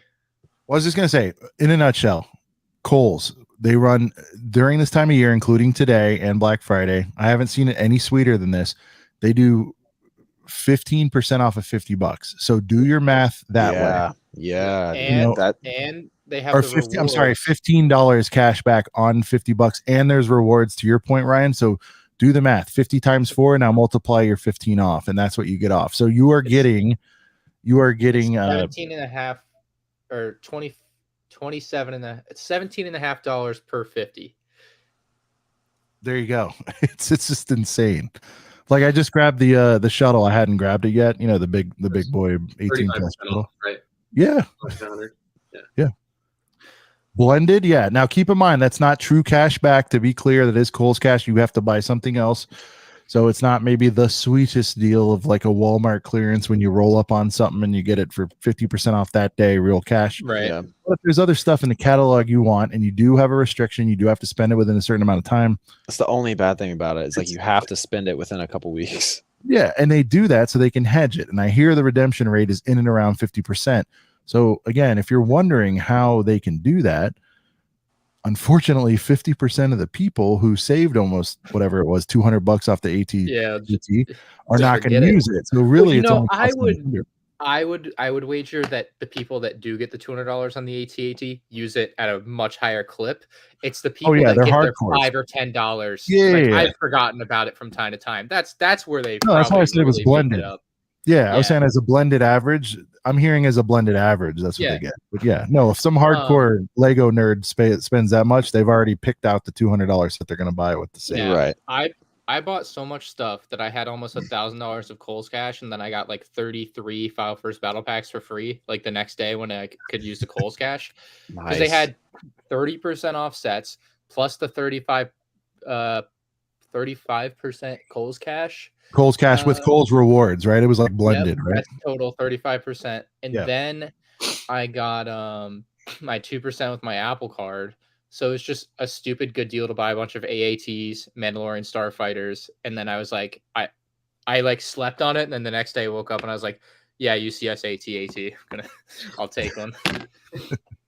There you go. It's too cheap not to. Yeah. And when you search Lego, by the way, Ryan, I don't know if that's how you did it, but I saw the email that the sale was happening. I just did search bar Lego. First set showed up was that. So yeah, my they're not hiding it, it's out there. My buddy Fatfix is all over it. He called me like the day before the Black Friday sale went live, and he's like, tonight at 1 a.m. your time, it's going live. And I'm like, all right, I'll be there. 1 a.m. He's like, they could have the Fibers Battle Pack on sale. And we were like really hopeful because if that had stacked, oh boy. But no. We were on right at midnight when it went live and like bought all the stuff we wanted right then and there because the AATs are 30% off. It's just so cheap. Who tipped you off on that, you said? Fat Figs. Oh, Fat Figs. He does a lot of. He was at Virgo Chicago. You can meet him next year if you remind me. But he does a lot of whatnot streams. Cool. Nice. Yeah. Cool. So Kohl's, guys, don't sleep on it. I know we think it's dated apparel, and it largely is. I do my clothes shopping there. They what? Oh, sorry. They sell out quick. It's not something you should sleep in, like. Yeah, and again, if this is a place to build on that, if this is a place that's not known for Lego, they're not going to stock as much as Walmart, Target, and all that. So exactly. Lego's not their driver. They don't give a shit about their Lego sales. It's just a small factor. let's get into another hidden gem, Barnes and Nobles, right? So It's a Nobes. Barnes and Noble, I do have their 10% off thing. Again, as a day-to-day kind of deal place, if you want something that's, I would say, even hard to find, Barnes and Noble's great. Everyone and their brother, I don't know about by you, Ryan and City, the Mando Starfighter, is it N9? I always mess this up. N1. Anyway, N1, sorry. The N1 Starfighter was like nowhere to be found on shelves. And that one was like, I just want to roll up casually and pick it up on launch day. Nobody had it, or they did, but they were sold out. You roll up in there, it's 10% off as long as you get to, I believe it's $20 a year. You get 10% off of anything in store. Pays for itself. Also, shout out to minifigs. They always have the current minifig. I think mine still has Muppets if you're still chasing those. Yeah. Barnes and Noble is an everyday kind of deal, 10% off. Or if you need a set that's hot, that's sold off a shelf, that's sold out, Yeah. you're doing late shopping, big shout out to Barnes and Nobles. They almost always have, and I'd say they're a tier below UCS, but they do have some in and around 200, 220. You know, they don't get up into the $500 boys, but they've got some bangers there. Yeah. Go ahead. Like you said, the best way to use them is, Lego sold out of the bookshop modular, and Walmart doesn't have it, Kohl's doesn't have it, no one's got it. You show up Barnes and Noble for some reason, why they have it. Now it's spider wrapped to shit. It's not going to be a great box, but if you need it. Now, I don't know if you guys know this, but they also are usually pretty good at having some retired stuff in stock. Like they still I put in the private chat if you want to share that. It's still in stock. Oh, so let's share it. We got an exclusive. Yeah, I know people have been dying to get their hands on this one. So this is like the eternal meme. All right, so Ryan, out of the kindness of his heart, is letting you know that you today can in fact. You could have your generous. Not affiliated, no sponsorship, just from the goodness of my heart. There you go. No, but I mean seriously, they do have some retired stuff. Barnes and Noble slept on. I think that's fair to say for certain things. They all have. You've noticed tonight we're given qualifiers for all these different chains, but it's true. Like in a lot of this stuff, City, we touched on it earlier. You're not going to pick up on all this quickly, but like. Over a couple years, you'll know the nuances of who does what well, right? I mean, I think that's fair. That's so crazy. They still have that.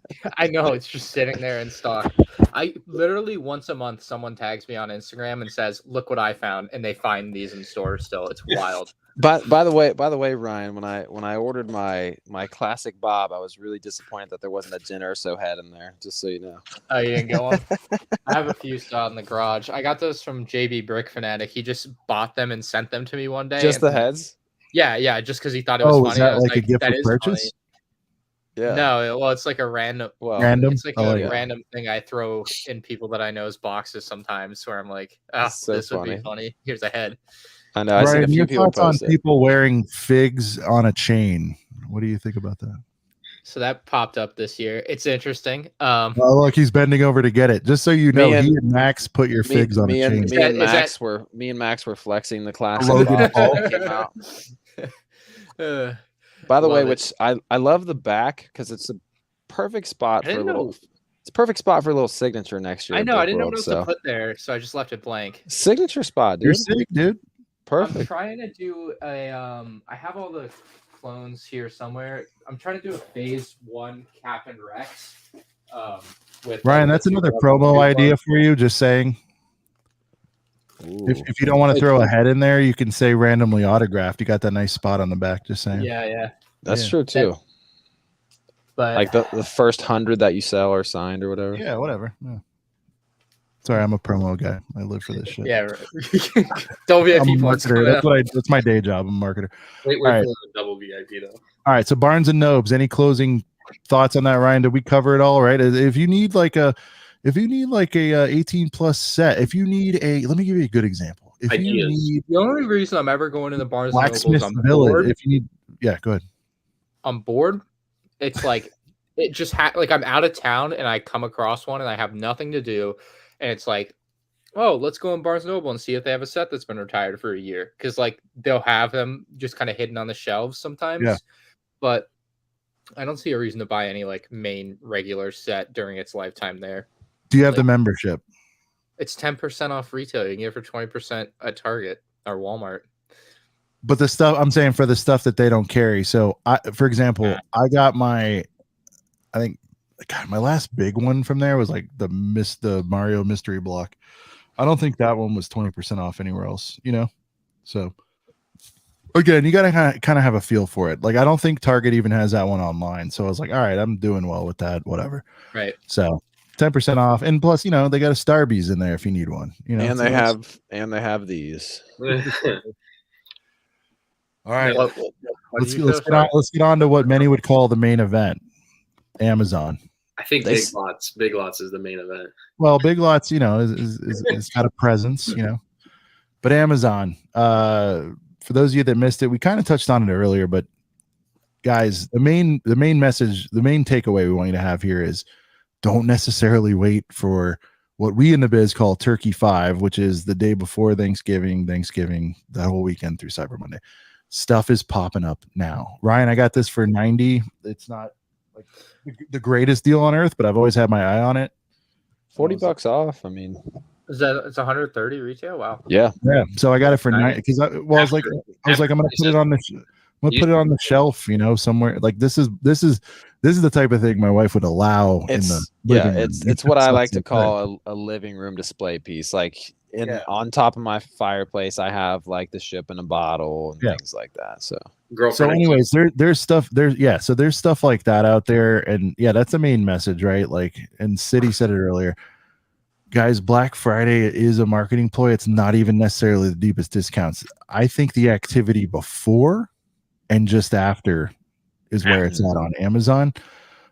Prime Day came and went, and Brent, what did I get? I finally got Moff Gideon on the last Prime Day. For like, you got it for a good one. You got it for like 105, something like that. So I got it for 104, Ryan, on a Moff. We all know it's problematic, but I had to have it at the end of the day. I got the Monkey Kid Secret HQ for maybe $110, $115. Right, that was 60 or 70 off. So, and that was not on Prime Day, right? It was like the day or two following. It was around, it was around then. Right. Yeah. So my point is, like, start looking now. Start setting reminders now. Walmart and Amazon had the UCS Star Destroyer for what, $625. That's probably not going to just randomly go on sale on Black Friday. It's probably still going to be $700 then. So yeah, if they have it in stock, if they're not gone. Yeah. Right. That's why, like, okay, like, so I have, you know, the Star Destroyer, the Falcon, and the AT-AT, but like, I want the Razor Crest, but I don't want to pay full rip for it. So like, that's when I'm gonna look for like the Zavvi, or like, I don't know. I don't know if Amazon really puts sales on big sets like that, but yeah, Zavvi gets it. You could expect 150 off at most, probably. As soon as I see someone's Ryan, link, what are you hearing, Ryan, on that one? How's it doing? Nothing in particular. I haven't like thought about it since I put out my videos on it. Honestly, it's literally sitting in these things. I think it's going to be you can't see it. It's under stuff. It's right there. I think it's going to be slow. Wait, Ryan, are we moving finally? What's happening? Are you in the? I'm in this is my brother's the other room. Oh, okay. I was like house vid. When are we? Okay. Yeah. So yeah, I always just wonder. Like, I mean, on a similar token, Gunship, we've had whatever it's been, year and a half, whatever it's been. How's that doing? Like, did that not as hopefully not. I hope not. Well, I despise them for what they did. I hope it fails. The PlayScale one will sell tenfold more than the UCS one. Yeah, hopefully whatever they do there, unless they give us the Clone Wars cartoon series one, that would be pretty sick. But Ryan, you do much Amazon stuff, like for day-to-day stuff? Like, are you picking up those Clone Boys for 24 on the reg with that, or like what do you? I probably you do much Black Friday stuff. You're always you're like on the hunt 25/8, right? So it's like, is any of this special for you at all? Or? I guess not. But Black Friday is fun to like look through all the catalogs of deals for stuff. Like, I'm always interested. I'll probably put together a video this year for it, but it's like, usually, like you said, there's better deals before and after. It's just the name that people get excited about. Right. So, yeah. Amazon, I do like to buy like things on if I need them or whatever. Like if I need some File First Battle Packs for a giveaway, that's where I get them or whatever. But I don't know.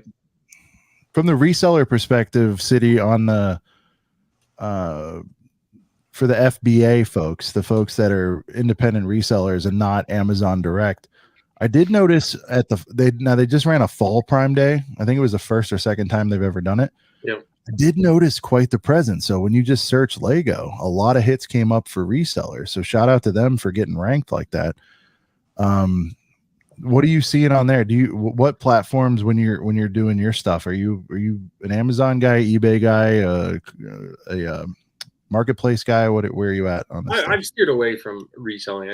I just don't have the time and capacity, to be honest with you. But so what do you do with all the stuff you buy? Yeah, you and your girl like bulk stacking Ninjago. What's happening with that? Well, we donate a lot, but Amazon, if anything. Okay, so if you're gonna sell, you go to Amazon. Yeah, and that's because it has the most traffic, right? I mean, it's of course lowest commissions. eBay. I don't. What are the Amazon commissions? No, when I say Amazon commissions, Ryan, I mean like they take the least to sell on their platform. What do they take? Oh, on FBA? I don't remember. It's low teens all in, probably. Yeah, sounds about right. Well, that doesn't sound any different than like eBay or whatnot. But your reach is much better, and you get the shipping. Yeah, if you're getting more money. Oh, okay, yeah. If you do it through FBA, like here's what's cool. Oh, that's the fulfillment thing. Sorry, I'm using FBA is fulfilled by Amazon. Sean's getting fancy on. Sorry, well, I'm not getting that fancy. It gives people confidence. It qualifies you for Prime shipping, which is we talked about what you're looking for, especially this time of year. You know, you want to have the reassurance that you're going to get it not from Ryan's room in Florida, but you're going to get it from a DC and get it quickly. That's what people are kind of looking for. So that's, that means something to people. So let's see. We've covered Walmart, Target, Costco, Zavvi, Barnes & Noble, Amazon. Talk about Meijer, because I think Stud City, were you the one that posted about Meijer? Yeah. Meijer. All right, let's talk about Meijer. I was going to bring up Meijer. Set the table, City, for people who don't know. Meijer is kind of a Costco Walmart in the Midwest. Is that fair to say? Yeah, I think they're only in 5 states across the Midwest. A couple hundred of them. It's not like a giant thing like Walmart. Not at all. It was honestly one of the craziest deals I've ever seen. I think it ended up being 60% off absolutely any Lego set you found in store. So like ATTE even. Yeah, ATTE was $67. Which is freaking nuts. The helmets were like $30 a pop, after tax, which is, I mean, consider that 7 to 8% tax, 30% out the door. Crazy. I actually was in Texas, and I just kept buying, and I just texted my uncle like, "Hey, go pick this up. Go pick this up. Go pick this up." So I haven't even picked up my orders. It's all at my uncle's house. Yeah. For me, it was unfortunate because I just got back from LA, and then I saw all the Discord notifications for all that, and then I had people messaging me on IG saying like, "Have you seen this Meijer stuff?" And I'm like, dude, as much as I want to, like, I just spent a lot of money going to LA and not in the position to buy that. What were you gonna say, Ryan? I didn't know how Meijer Online worked. So you said you had your uncle picking it up. I downloaded the app, figured out how to use the coupon thing that like doubled the 30%. And I was like, oh my God, it's so cheap.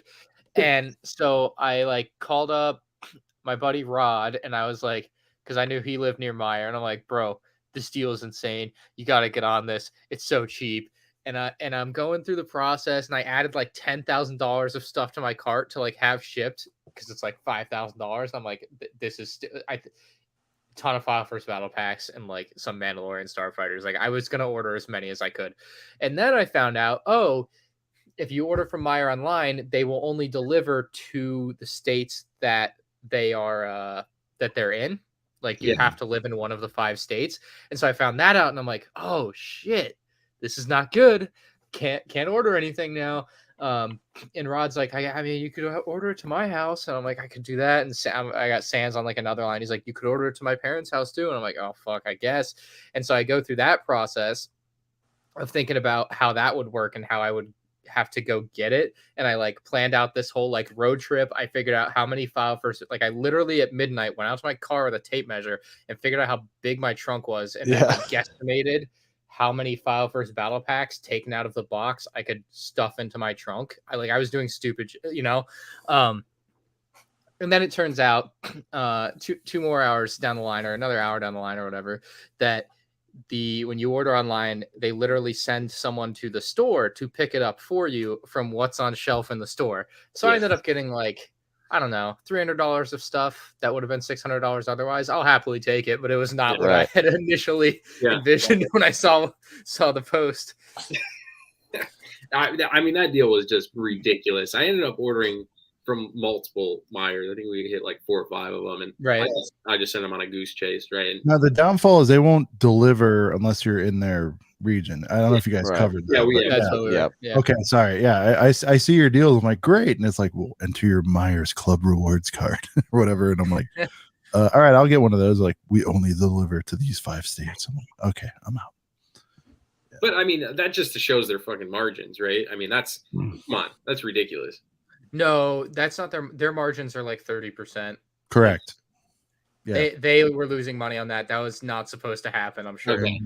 Yeah. Lego wholesale. Good call out. Good call out by both of you. Yeah, they're definitely losing on that. That was a loss leader to drive traffic and or liquidate inventory that went unsold for whatever reason. And they don't have those were all new sets too. That's what doesn't make sense. Yeah. No, it was I know. They did not mean to have that happen. There's no way. Yeah, brand new. Oh, on the new stuff? No, that was like that exact same deal happened earlier this spring. I don't know if you guys recall. Yeah. Sometimes here's the deal though. There's other things. I'll give you a little more inside baseball. So even though it's brand new sets, toys as a department has a nut to hit every quarter. And if they're like, what'll bring the boys to the yard? Lego.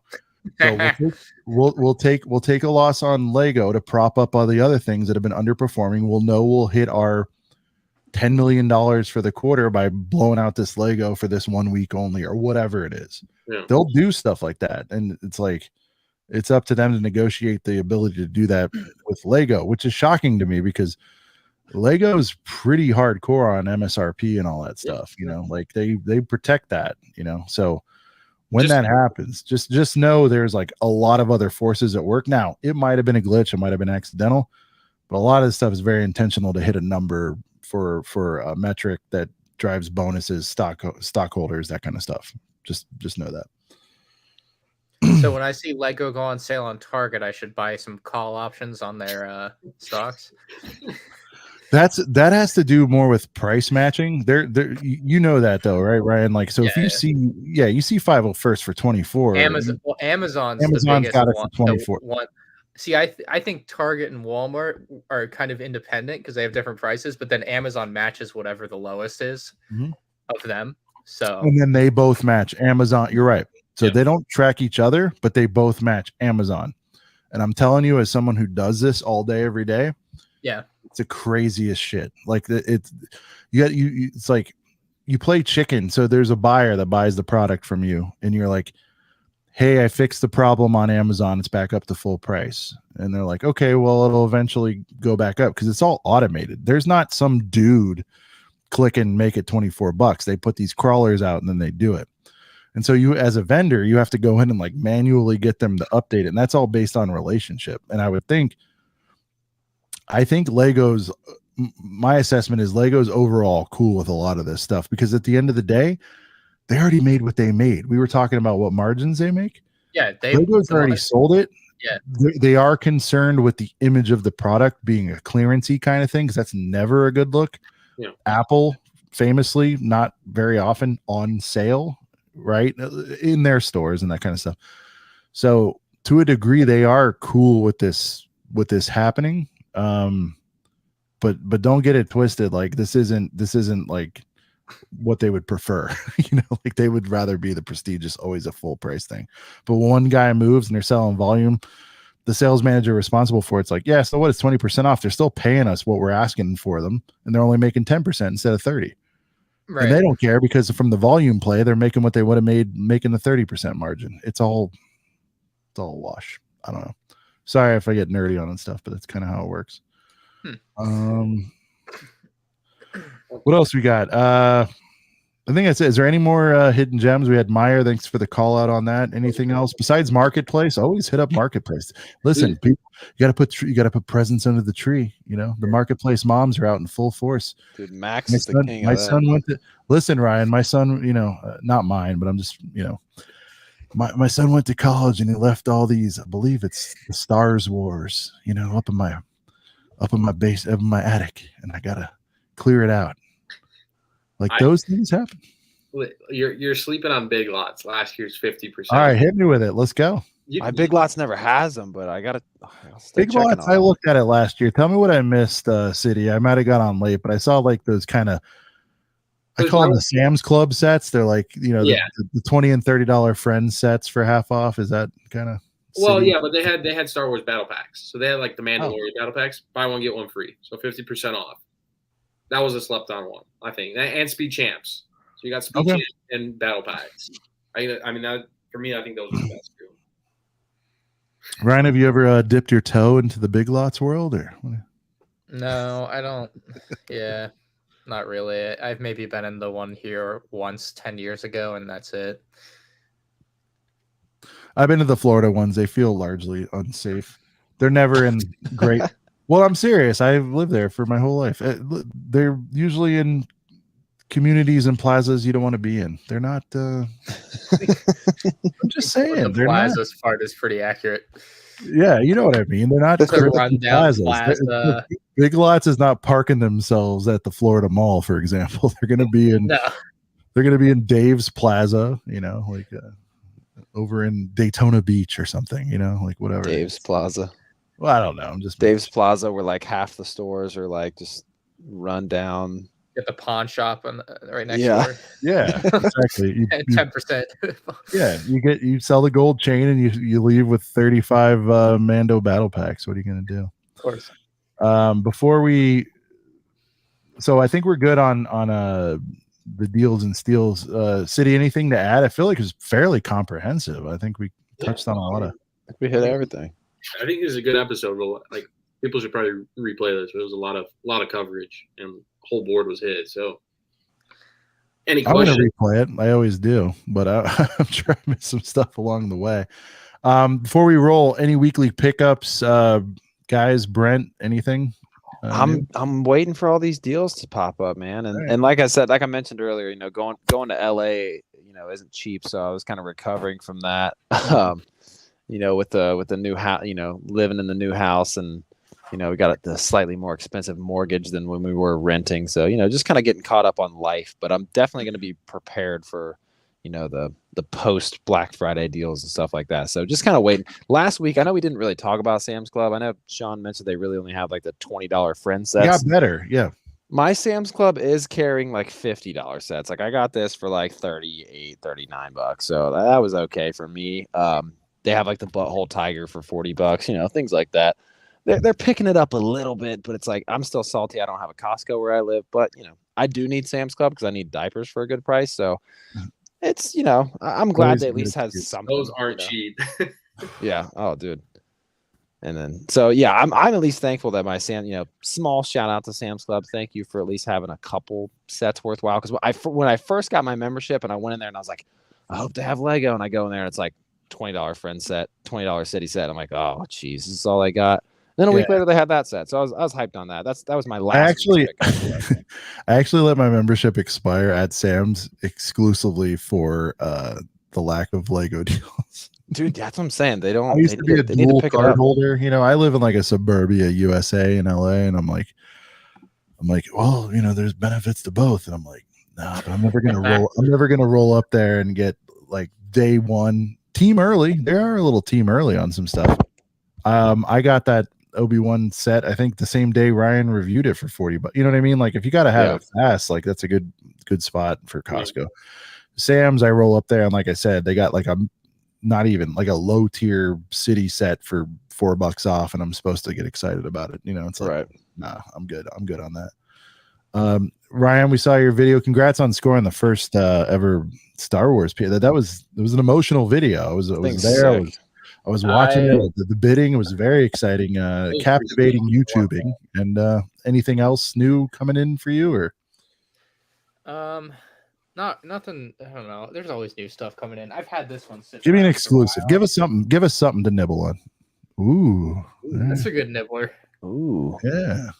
We're gonna do a vid on that, huh? Yeah. I got a bunch of episode 2 sets sitting in here that I've like wanted to do this year for the anniversary, and I just haven't done them yet. So like the next like month and a half, I'm gonna be, got Dual Geonosis there, Jedi Starfighter with Hyperdrive Ring from 2017, like another Very few nice. sets over there. Yeah, like you gotta knock some out.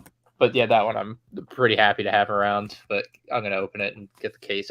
I was like, if I'm gonna review the Slave one and I'm gonna buy a sealed one, I may as well buy the cool version of it just for the video. Like the thumbnail will still just be the box, like the normal box that's in there, but when the video starts, it'll be like the whole thing. It'll be a nice surprise. So real quick, we always sidebar when we have you have the knowledge of this stuff. You mentioned Slave One, you think is a pretty good possibility for UCS on that again? Boba Fett, it's soon, right? Or is it precedented that it comes back that soon, or is it usually a bigger gap? Or there's not like a huge like number of UCS sets they've redone. I wouldn't count the Death Stars because they're kind of their own thing. Right. But like they've done the Snowspeeder, that was like a 14-year gap. The X-Wing was a 12-year gap. Right. This would be the closest, right, of them being out. R2D2 was 9, and the Slave one would be 8. So yeah. Oh, it's 8. I thought it was like 6. My bad. Okay. 2015 and 2023 now. So yeah. Fuck, it's 8. Well, you could at least build it with confidence, knowing that you don't have the brittle red pieces, So yep, yeah, no more fear. Russ A. Ryan knows that firsthand. So, do you think that's a little too? I don't want to say samey or samey in terms of like almost same class of ship, and samey in the sense that it's from Mando, or are you comfortable with that because of how heavy-handed Disney has been in directing what sets Lego makes? Do you think that's... I'm sorry, comfortable with what?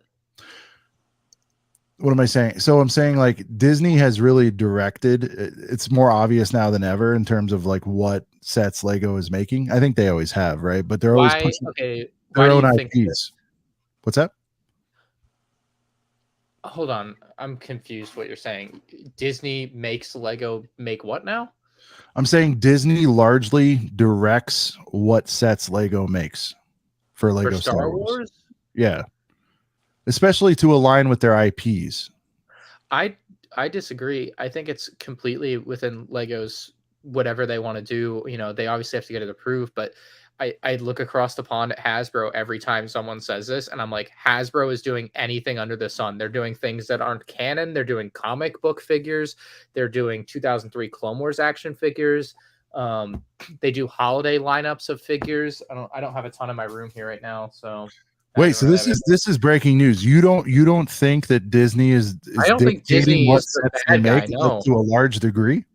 No, not at all. No. The designers definitely. Then that makes their decisions even crazier on some of this stuff. I'm shocked that that's interesting. I don't. There's no Walt Disney's not back there in the back room like telling them what to do with the gun to their head. No. I don't mean that. I mean the marketing. I know you don't, but no, I don't think so. I mean, so wait, so you're saying they made a book of? You're saying they made a book of Boba Fett? They made Book of Boba Fett sets just because they thought they would sell better than something else they would dream up? Is that? Yeah, or what they wanted to make? People both twofold. Like people like myself, I want Book of Boba Fett sets. I also want old Clone Wars sets and all this other stuff. Yeah. But like if you're not making stuff on the new properties, you're doing it wrong to begin with. And it's also just going to sell a lot of the casual people who just watched that show or that movie, and it's like, oh, I want something from that. Oh, here's this Lego set from that. They're going to buy it. Like it makes a ton of sense to make everything that they can from new stuff. They should be. I don't think it has anything to do with Disney being like you. And although no, I don't know this, but you would imagine the contract. You'd have to assign a percentage to it. You know that they are influenced. They probably have to make. They were probably required to make stuff for the new movies. Every movie that came out, they probably had to make a certain number of things. But outside of that sort of stuff, I don't. Disney's not the reason that Lego wouldn't make a Munilus 10 gunship next year. It's only Lego. That's the way I look at it. They can do whatever they want. So Stud Cities in the chat was just saying that they renegotiate every 3 years, Disney, I guess, in terms of like kind of what they want to see. But it's I guess they renegotiated. Yeah, I have no idea. Yeah, but so I guess but it's like an ever changing thing, right? So like it could, I'm I sure mean, if Disney I'm out has of line, some Ryan, input, I but- think that's, but I almost think like, okay, when you're going through and you're trying to figure out without any leaks or rumors what the UCS set was going to be this year, I don't think many people in a million years, without knowing, to me, that had Disney had significant influence, they would have made the Razor Crest. Why Like, wouldn't there's they make no a race? way. I would no. I think I would have done that if I was in charge. I would have done that independent. If I was Okay. like picking what sets are being made when, Razor Crest was definitely on the list. You don't think Disney had a hand in that choice? I not being think like, either way it gets made, but two things could have happened. Lego could have been like, yeah, we should do this because it's an immensely popular ship from this new show, or Disney's like, hey, would you guys consider this? And they go, yeah, this is a good idea. We'll do this. I don't think Disney is like making Lego make bad decisions though. okay, For the most part. Like I don't know. I just don't see it. I view it differently. I think Lego operates, and mostly because I look at I just every time someone says it's Disney, I'm like, well, look at what Hasbro's doing, and then I'm like, it can't be Disney because Hasbro's doing the complete opposite. And if Disney cared so much about you have to do this, this, and that, then they would be doing the same thing, hand over the neck for Hasbro or whatever. how many figs are they pumping? I don't need exacts, but how many figs is Black Series? No, but I'm saying there's a limited amount of sets, so their influence might be a lot less, and it's a lot easier to make a figure than a $300 set. I think, like all in, soup and nuts. Yeah, so, I would say that it's. I don't know this, by the way. By the way, I'm not coming to you saying like factually this is the way. No, I don't. I've always. I could easily be wrong too. You would know more of the facts. I'm just saying as an observer, I'm like, Disney had them make this or heavily influence this. Stud says it's a partnership, and I think that's the best way to look at it. I think it's a partnership. You guys are both right. Yeah. I don't think Disney is making them do anything like that. Like when you put it that way, it makes me say, no, not quite, because Hasbro every time. Like Lego is very much allowed to kind of make cool things that the community wants. They just don't a lot of the time. You know what I mean? Yeah. And also, go ahead. No, go ahead. No, I was just my counterpoint to that is, if they really did that though, they would have made different decisions. Or do you think that many smart people guess wrong on certain like sets that are duds? You know what I mean? Like, any examples or like just to add to that? Yeah. Would Lego have chosen differently if it was 100? Would the lineups be different? This is what I asked myself. Would the lineups have been completely different if Disney didn't have as much influence as I perceive them having in 2022, for example? In other words, they're pushing these IPs that are out there now, like Boba Fett. They needed to get some support for Boba Fett. Do you think Lego by themselves said this thing's going to be such a rocket, we need to be part of that? Or do you think it was more Disney saying you need to make sets supporting the Boba Fett series, for example? I can't imagine it wouldn't be both. No, I think that's a good way to answer it. Maybe it is. Maybe it is both. I just don't think Disney has. You're always questioning. Well, the thing is, I built some of this up from consuming your content because you're saying they're making so many wrong. No, I mean honestly, that's where half of my take is coming from. Yeah, is you as my expert that I follow on this I stuff. see. So your take is because you're always kind of shitting on their decisions. So I'm like, it's too easy. I'm like Ryan's got to know that I don't think they're just doing all that. Some of the flubs on the figure selection and all that. That's totally on them. I get that. Disney couldn't care less. But when you're like, I don't know why they'd put this out, and I'm like, oh, because Disney's that's kind of the. And I've done licensing stuff, and so I'm like, oh, it's probably because they're invoking their creative control clause or something like that. That's all. Maybe, yeah. I do wish. I believe there was a leaked contract, or because Sony is a public company, I want to say it was Sony, that you can read through their contract with Lego. Because I think I found that while I was looking for stuff for the minifigure video I did like a year ago, but I can't remember. I can't remember the specifics, but I think it exists if you're interested and you want to try to dig it out. No, dude, it's on the internet. Oh yeah, all right, or yeah, we'll find it. Yeah, but yeah, I would love to see a version of the Star Wars contract just to like know. It would answer a lot of questions, and then it would be, then we would kind of have an idea of where it stands for a lot of things like that. I agree. No, sorry, I didn't know you get so taken off guard by that assessment. I just feel like, I don't know. To me, it seems. Go ahead. What Stud Studios just wrote in the comments. You might want to read that. He is right, I believe, because I've heard this too from a different source. Oh, 100%. Yeah, no exclusives. Yeah. If you guys remember the AT-AT helmet set, AT-AT pilot helmet set, apparently the reason that was rumored is it was one of the sets that the stores were picking from but didn't pick. Got it. I don't know. I find that to be a really interesting part of all of it, and I really wonder, like, what happens to the sets that don't get picked? Do they ever get recycled? Do they just never get made? You know, there's so many questions I'd love to know the answer to, but we'll never get to know. But I mean, that one is probably due to nothing. I mean, there's more to it, but the quick answer is shelf space, right? So like, they're like, okay. And oftentimes they'll make the vendor choose. So for example, if I'm representing a company and I've got 3 different SKUs, I don't have 100 SKUs like Lego and fill up a whole aisle. But for me, in my little world, if I have 3 SKUs, the buyer will say, all right, I don't have that 6 inches for you to put all 3 of those. So pick your best 2 and I'll take your word for it. Or they'll dictate to you, like, I only want these 2. Sorry, the other one can go online. So a lot of times it has to do with just purely shelf space consideration, and or do you want to bet on this AT-AT helmet, versus another Dark Trooper helmet? Yeah, that you're more confident about. Exactly.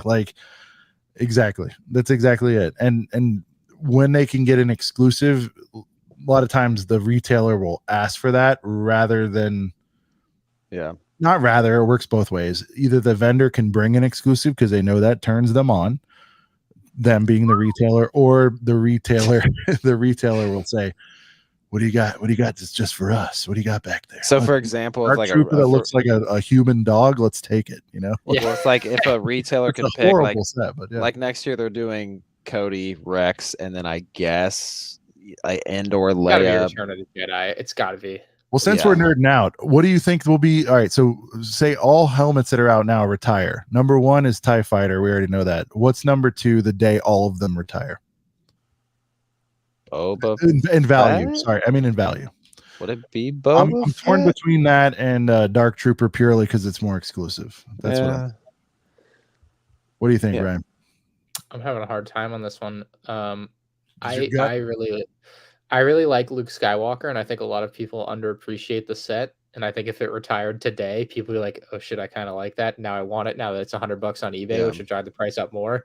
I don't know. I really like that one. I have a soft spot for it. My thing with Boba Fett, it's a good one, but it's been out for so long and it's been on sale so much. So that's my hold up on Boba Fett. If Boba Fett had retired a year ago, yes, though. What's weird what about? Do you think on the helmets? I know you kind of little bit of Star Wars. What do you see? Do you feel like the draw of the exclusive for Dark Trooper is going to make that one more valuable than some of the other ones? So someone mentioned this to me the other day, and they like the TIE Pilot specifically. Apparently, the reason that one is so expensive is the tile pieces on the prints, top. the printed, the printed ones. Yeah. What are those on Bricklink? Are they like high on Bricklink or something? I'll look it up. I'll let you know. But I doubt the Dark Trooper ever gets up there anything close. It's just bad, right? That's the problem. Yeah, it's just not as good. Yeah. Well, that's funny is right? Aesthetically, would you say? I think it was a combo. You're probably right. So TIE Fighter to me is like had the limited thing. It wasn't everywhere, and it's arguably the best looking one we've seen. Yeah. Okay, the dish piece on Bricklink, the cheapest is in Australia. They have 2 new ones for $17 a piece. There are not a lot available. They're about $20 each, though. In America, there's a couple, or there's one. So these are mockers buying these up 30. And putting them on stuff, probably. For the last 6 months, average sale price is $17 a piece. I don't know what that would be in America, but that's not as much of the value as I had actually expected. I was still hoping they were gonna give us the AT-AT pilot. That was like rumored last year or early this year or something.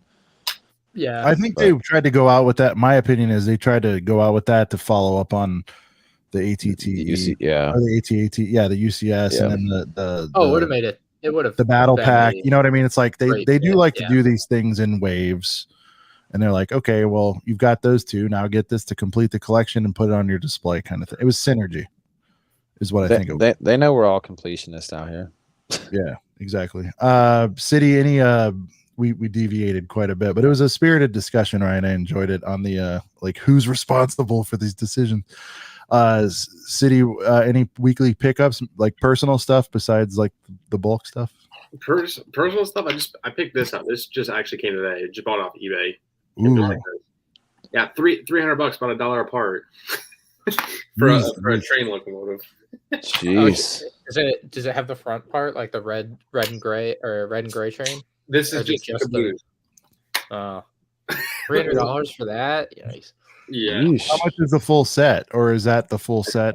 Or no? The full set's the locomotive, 5 cars, and I think it'll run you around $3,000. So are we trying to pick them up piecemeal, or okay? I'm trying to pick them, yeah, slowly. I have 3. I have the locomotive. So throwing that in the city, or yeah, it's in the city. Actually, the locomotive's one of 10,000, so that was kind of cool. When they first ran, in I think it was 2002, they did a 10,000, and they had the printed element. So it's pretty sweet. Very nice. And then, not to bore everybody, because I've showed it a few times, I got the pickup truck because I think it will look cool. With I'm trying to sneak in my holiday decor. You know, like the wreath last year didn't make the cut; it wasn't good enough. I showed her this. She's like, "All right, that can go on a shelf." I still want the wreath. I think it's cooler than the tree they put out this year. But yeah, I think.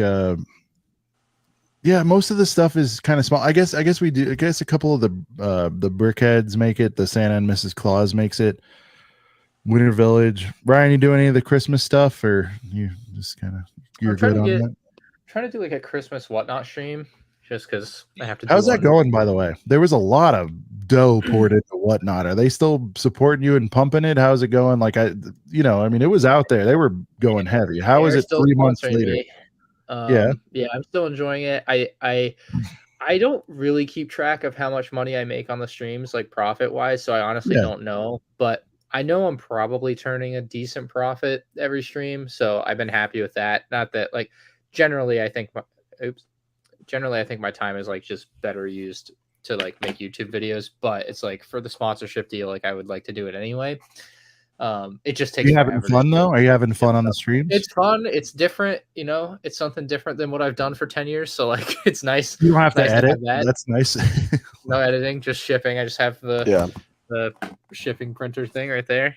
Can we expect another like whatnot stream at Brickworld Chicago next year? I don't know what I want to do. I definitely don't want to do like another reacting to LegoCon thing there. Yeah. I actually had a really don't good do idea. Don't do another push-up contest, and because I'll lose. No, so you lost to Dan, I think. I lasted longer than I thought, though. You did great, Brent. I was proud of you. I just want to say. What was the worst thing? I know what you did the night before. We had 9,000 beers, so you. Well, it's fine. But like the worst thing was Holly put on her story when I had already done like a ton of them, and then I had people messaging me like, "Dang, dude, you need to work on your you need to work on your push-ups." I'm like, dude, you don't understand. Like, we were basically planking. Like Ryan was like, "Up, okay, well, I guess you can go down now." Okay, up. They were like long planks, but I'm not. Ryan, sure. did you find that was too much of a time suck? Is that what you not liked about it? Because I remember like Brent was gone and you must have been gone for longer, 3-4 hours to do the 1.5 hour broadcast. Yeah. Was it too much? It was just a lot to set up and do, and like I'm not uncomfortable in front of a crowd of people anymore. Like I will say I did fail speech class in college 3 times because I was too scared to show up and give my presentation. So I just stopped going to the class. So like it's not even a nervousness thing. I don't know. It didn't feel like a good. I don't think it was very good. I don't know how else to say it. I know a lot of people give me positive feedback. I don't know if they're just, saying it to say it, but like I would rather do something else with that time. And so what I wanted to do next year, because I went to, Whoppy Bricks. I went to his store. Oh, the smallest Lego store thing. Yeah. Yeah. I wanted to do a thing I haven't asked them yet, but I was gonna try to get Whatnot to sponsor it, or I guess someone else sponsored if they won't. But I don't know why they wouldn't.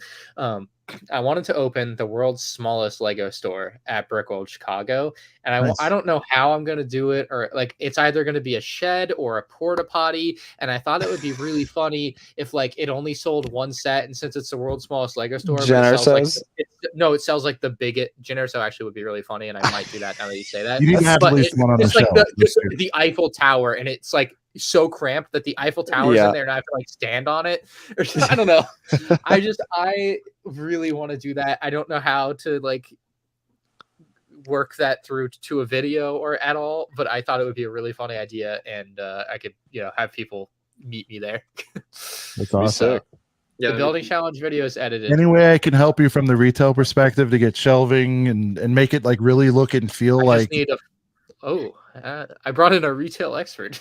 No, I don't mean to. That's what I do all day, every day. No, that would would be a really funny like cutaway for the video. I just put out 2 displays for Costco this week. I'm not trying to. I'm just saying we could make it like, for me, when you're parodying or making a joke about something, if you make it look and feel more authentic, like I would say like Beast style, he goes big. Yeah. We could put that together. Whether it's a porta potty, we could do it with foam core and it'll look really good and be low cost.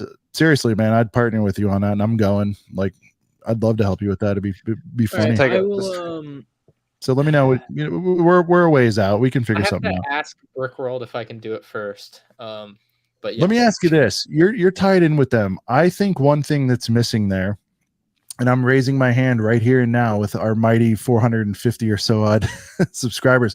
There needs to be. I think what you did was cool, but I think that would have been even more awesome on the main floor. And I do think there should and can be interviews, some sort of stage show opportunity. Like, imagine it doesn't have to be me. There could be someone better looking or whatever, younger and more charismatic, bringing in city for, no, seriously. Yeah, Josh, he's exactly. No, we're both funny guys. He's way more handsome. The point is, you bring him in and he brings on people, and he's like, all right, everybody, Ryan from M&R Productions. And you go up and he asks you about stuff and you go, it's like, I'm sorry, but for me, like, I am not the biggest mock guy of all times. I walk them. I appreciate them. I love the talent. I get that. Yeah. But you've probably felt this. You've been to a bazillion shows. I went to one, and midway through the day, I'm like, well, it's all that. Looked at the stores. What else is there to do? I'm just talking like incremental entertainment to keep people in there. And I feel like, Whatnot, what you did with Whatnot was awesome. I don't get paid at all to keep people in there, so they don't pay me. No, I'm not saying my hotel. I don't care if people you do, but and maybe for you, Ryan, it doesn't make sense because you have a bazillion subs. But maybe the guy who's at 40K picks up another 1,000 by going on stage and they learn a bit more about him. You know what I mean? Like, I don't know. I just think live interviews would be cool. My thing, the reason I specifically wanted to do LegoCon in a separate room is because of how loud that main hall is. You can't hear anything. Good point. Now I don't know if it's different. Maybe they have louder speakers, and they probably do, and it would work fine. But yeah, that's my only hold up is like just how loud it is in there. No, they'd have to set up like a little arena, right? But just like a stage, 2 front facing, 2 back facing. Surround sound, basically. Like, it's like a music, and everybody festival. in there would get the gist. And I don't know, it just makes it seem more of a happening, because again, a few hours into it, Dave, the guy who built the giant Encanto mock, it's like he could probably use a little bit of firing up from people. I don't know. And then you could announce the winners of the mock contest there. I don't know how they do it now, but it seems like it's passively. I think they do it like Sunday night or Sunday evening. That's what I mean. But like, what does that mean to anybody? Do it like midday Sunday. They already know what's up. Get some shit going. Get some energy. It just feels like outside of the rush of the yard sale, it was kind of like, I don't know. I'm a hype guy. I don't know what to tell you, but I just feel like a little energy pickup would be cool. I mean, Vince McMahon. McMahon. Right. I'm the self-pronounced Vince McMahon of the like a YouTube space. That being said, before you go, I would be upset if I didn't ask you. I don't know if you've seen, but we are doing Lego Star Wars drafts on our channel. I don't know if you've caught any of them. No, we're doing drafts. Like last week we did, or couple weeks ago we did a UCS draft where we took all the sets. We had 2 players. They both built their collections, and then we voted the winner. It was me versus Macro. I won. Everyone voted for Macro. And he was still upset for some reason. I see Ryan's intrigued. All right, here we go. Yeah, so we're doing Lego drafts. I can explain whatever you want to know. Like a budget, or is it just like a back and forth pick? Yeah, it's like fantasy football kind of. Yeah. So how many? You would know this. How many sets are there? UCS 20, sets. Yeah, 20. What is the number? Depends on how you count UCS sets. Give me a ballpark. How many UCS 30, sets? Okay. 35. So what we did is we took all of them. We put all of them on the board, and then we had them go back and forth until they were depleted completely. And then we judged them on a couple things: what sets we'd want to have, the synergy. Brent, for example, went heavy on prequel stuff, and so he got bonus points for that because his fleet fit that a little more. If you got to say Imperial, you said prequel. You mean Imperial? Yeah. Well, you drafted a lot of prequel stuff. I drafted some prequel stuff, but like I had like there's not a lot. I had the Imperial Star Destroyer, the Super Star Destroyer. I had like all 3 Death Stars. And then remind me, Brent, that was the second one we did. The first draft we did with the first one was with Josh. Yeah, and it was just all the Lego Star Wars sets from this year. So that was cool. Yeah, so Ryan, we did one of 2020, or was it still on shelf? Was that the rules? Yeah.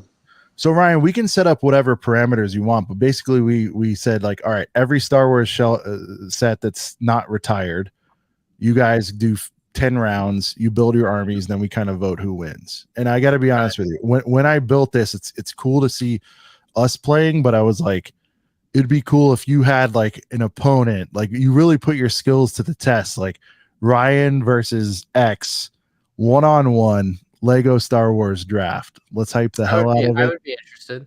They've been a lot of fun. You could weigh in on, and I hope that wasn't too foggy for you. We're just making it up on the fly. We're just like, we could do Clone Wars era sets if you want, or just 2012. You do a lot of countdown videos. We could just have someone go tit for tat on. We can figure out the parameters, and we feel like Star Wars. One that came up recently, I'll give you one. Battle packs. Yeah. You versus somebody else. Battle pack draft. At the end, you explain why you picked, and why you think yours won. People vote. It's fun. It's all for fun. I don't know. It's just so. Yeah, I'm interested. I would do it. You have an opponent in mind? No. All comers are welcome. All right. So do you want me to present you with so we'll solicit for who wants to take on Ryan in a Lego Star Wars draft, and then we'll bring you your opponent? Okay. I mean, is there someone you think that's at your level knowledge wise? I mean, or you could do a casual blowout on the first one. It's up to you, but little spring like, look, I don't know the personal relationships with you and like maybe a David or whatever, but I was like bringing 2 known Star Wars experts together would be fun. But is there someone that's like maybe coming up on the scene and like we could build towards? I can talk to you about it more offline. You shoot me a name and I'll tell you yes or no. There's probably a half dozen I would say no to that I would just never really be interested in doing it with. But outside of that, I'm mostly open to anything. I mean, Max is undefeated, so you want to take on Max? I'll put him in his place first. You want to do that? You should. Wait, hold on. Let's sign it right now. Will you take on Max? Undefeated. Are we talking like 2-0 or 12-0? He beat Ross. He just beat Ross. That's it. Yeah. That's okay. I'm not taking down like some. You're not taking down. There's no Tyson of this shit. To be fair, we've only done 2. Yeah, there's only been 2 events ever. Okay. I'm saying I know how much you love sports because I follow your shit with the Celtics and the Patriots. I know you care about sports deeply. We took that concept because Max and I are draft nerds, and we're like, how do we tie Lego into this? I think that's when it started, right, Brent? We did it during draft season for the first one, fantasy football, and it's a fun little concept. Max just said Ryan versus Sands. Could be interesting. Ryan versus Sands in a draft. Would Star Wars be the right? And by the way, Ryan, we're not married to Star Wars. Anything. Although Sands told me in Brick World, he's like, if you want me on your show, it's $100. He was kidding, but he was. Maybe he was for real. No, I think he was kidding. I think he was just trying to be funny. But All right. So Ryan, you're in. You're signing the verbal I'll sign the agreement. contract. All right. So Ryan versus a TBD opponent in a Lego Star Wars draft. could be Sans, could be Max. I've given you very little information. If you had to pick a last thing I'll ask on this and we'll let it go. If you had to pick terms, what do you think you'd want to play in? Would it be something like battle packs? Would it be a figs battle? Would it be a certain era? Like, what do you think would make for a cool? Think about the thumbnail. Think about the like. What would be? We already did UCS. We already did the sets you can buy today. What would be a cool Poly bags. Ooh. That could be interesting. Now, I might need your help to get to know all of them that have ever. Now that could get deep. Do you want to limit it? How many are there? Yeah, Brickset help us out with that. Oh, that's fine. But are there 100? We don't want for your time and respect of everyone's time. We don't want it to go 100 rounds. How many? I give like a 20-second limit to pick and do a. I don't know. There's probably like 30 or 40 as well. I mean, all the good ones. We wouldn't have like the Hoth ATSD in there, but you know, you gotta have that in there. It's classic. True. There's a worse. I don't know. Debatable. The 2010 ATST is pretty rough looking. Yeah, I got to be honest. My favorite part of it is after the draft is done, debating. The team owner then goes on and defends their selections for 5 minutes. That's like the most compelling part of the whole thing. I beat Macro like, here's last why week. I did this. I ran synergy with the prequels. I ran synergy with this. I thought that this one was a dud. There's no rules. Oh, one more thing, because we got accused of this. Under certain sets, there are whammies. Yeah. And if you're unfamiliar with a whammy, that means when you take one off the board, there could be, what do we call them? Galactic cases? Yeah. So for example, Ryan, I picked the Imperial Shuttle, really good set, but then Macro made a pick, or I made a pick or something, and underneath the set was a case, and I had to trade the set I just picked for any of his sets. So I took away the Falcon from him, but in return, I had to give up the Imperial Shuttle. So honestly, it was pretty even. I mean, the Imperial Shuttle's a great set. So basically, Ryan, in a nutshell, we Mario Karted a little bit. We throw a couple little zingers in there. Like, dude, some people were like, the cases are the best part of this thing. So.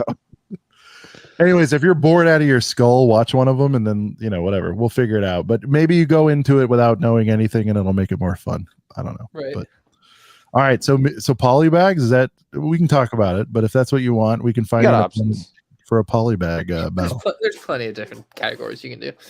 All right, so you're more interested in opponents at this point. I'm glad we talked about this. All right. Yeah. Well, boys, it's been a good time. It's getting up there. Yeah. All right, Ryan, I saw you were yawning. Thanks for staying on, dude. We appreciate it. Appreciate you both. See you, brother. 5 p.m. You guys have a good night. Ryan, where are your glasses? You're the glasses guy. Break them out. Where are we at? They're not in this room. All right. For our special guest, City, again, dude, appreciate all the holiday advice. You are the man. For my co-host, Brent from Brent's Bricks, and for Ryan from MANDRPRODUCTIONS stopping by, this has been... Ryan, we got to play some Modern Warfare 2 sometime. I have not played the new game except for like 2 minutes. I'm shocked. A couple of brickheads. We'll see you right here next week, where we're going to have our very special Disney Parks episode. No promises, but our good friend Josh from Josh Builds Stuff says he may be stopping by. He's ramping up. No pressure, Josh. We'd love to see you next week. We'll talk Disney stuff. Until then, we'll see you next time. Peace. Thanks, guys.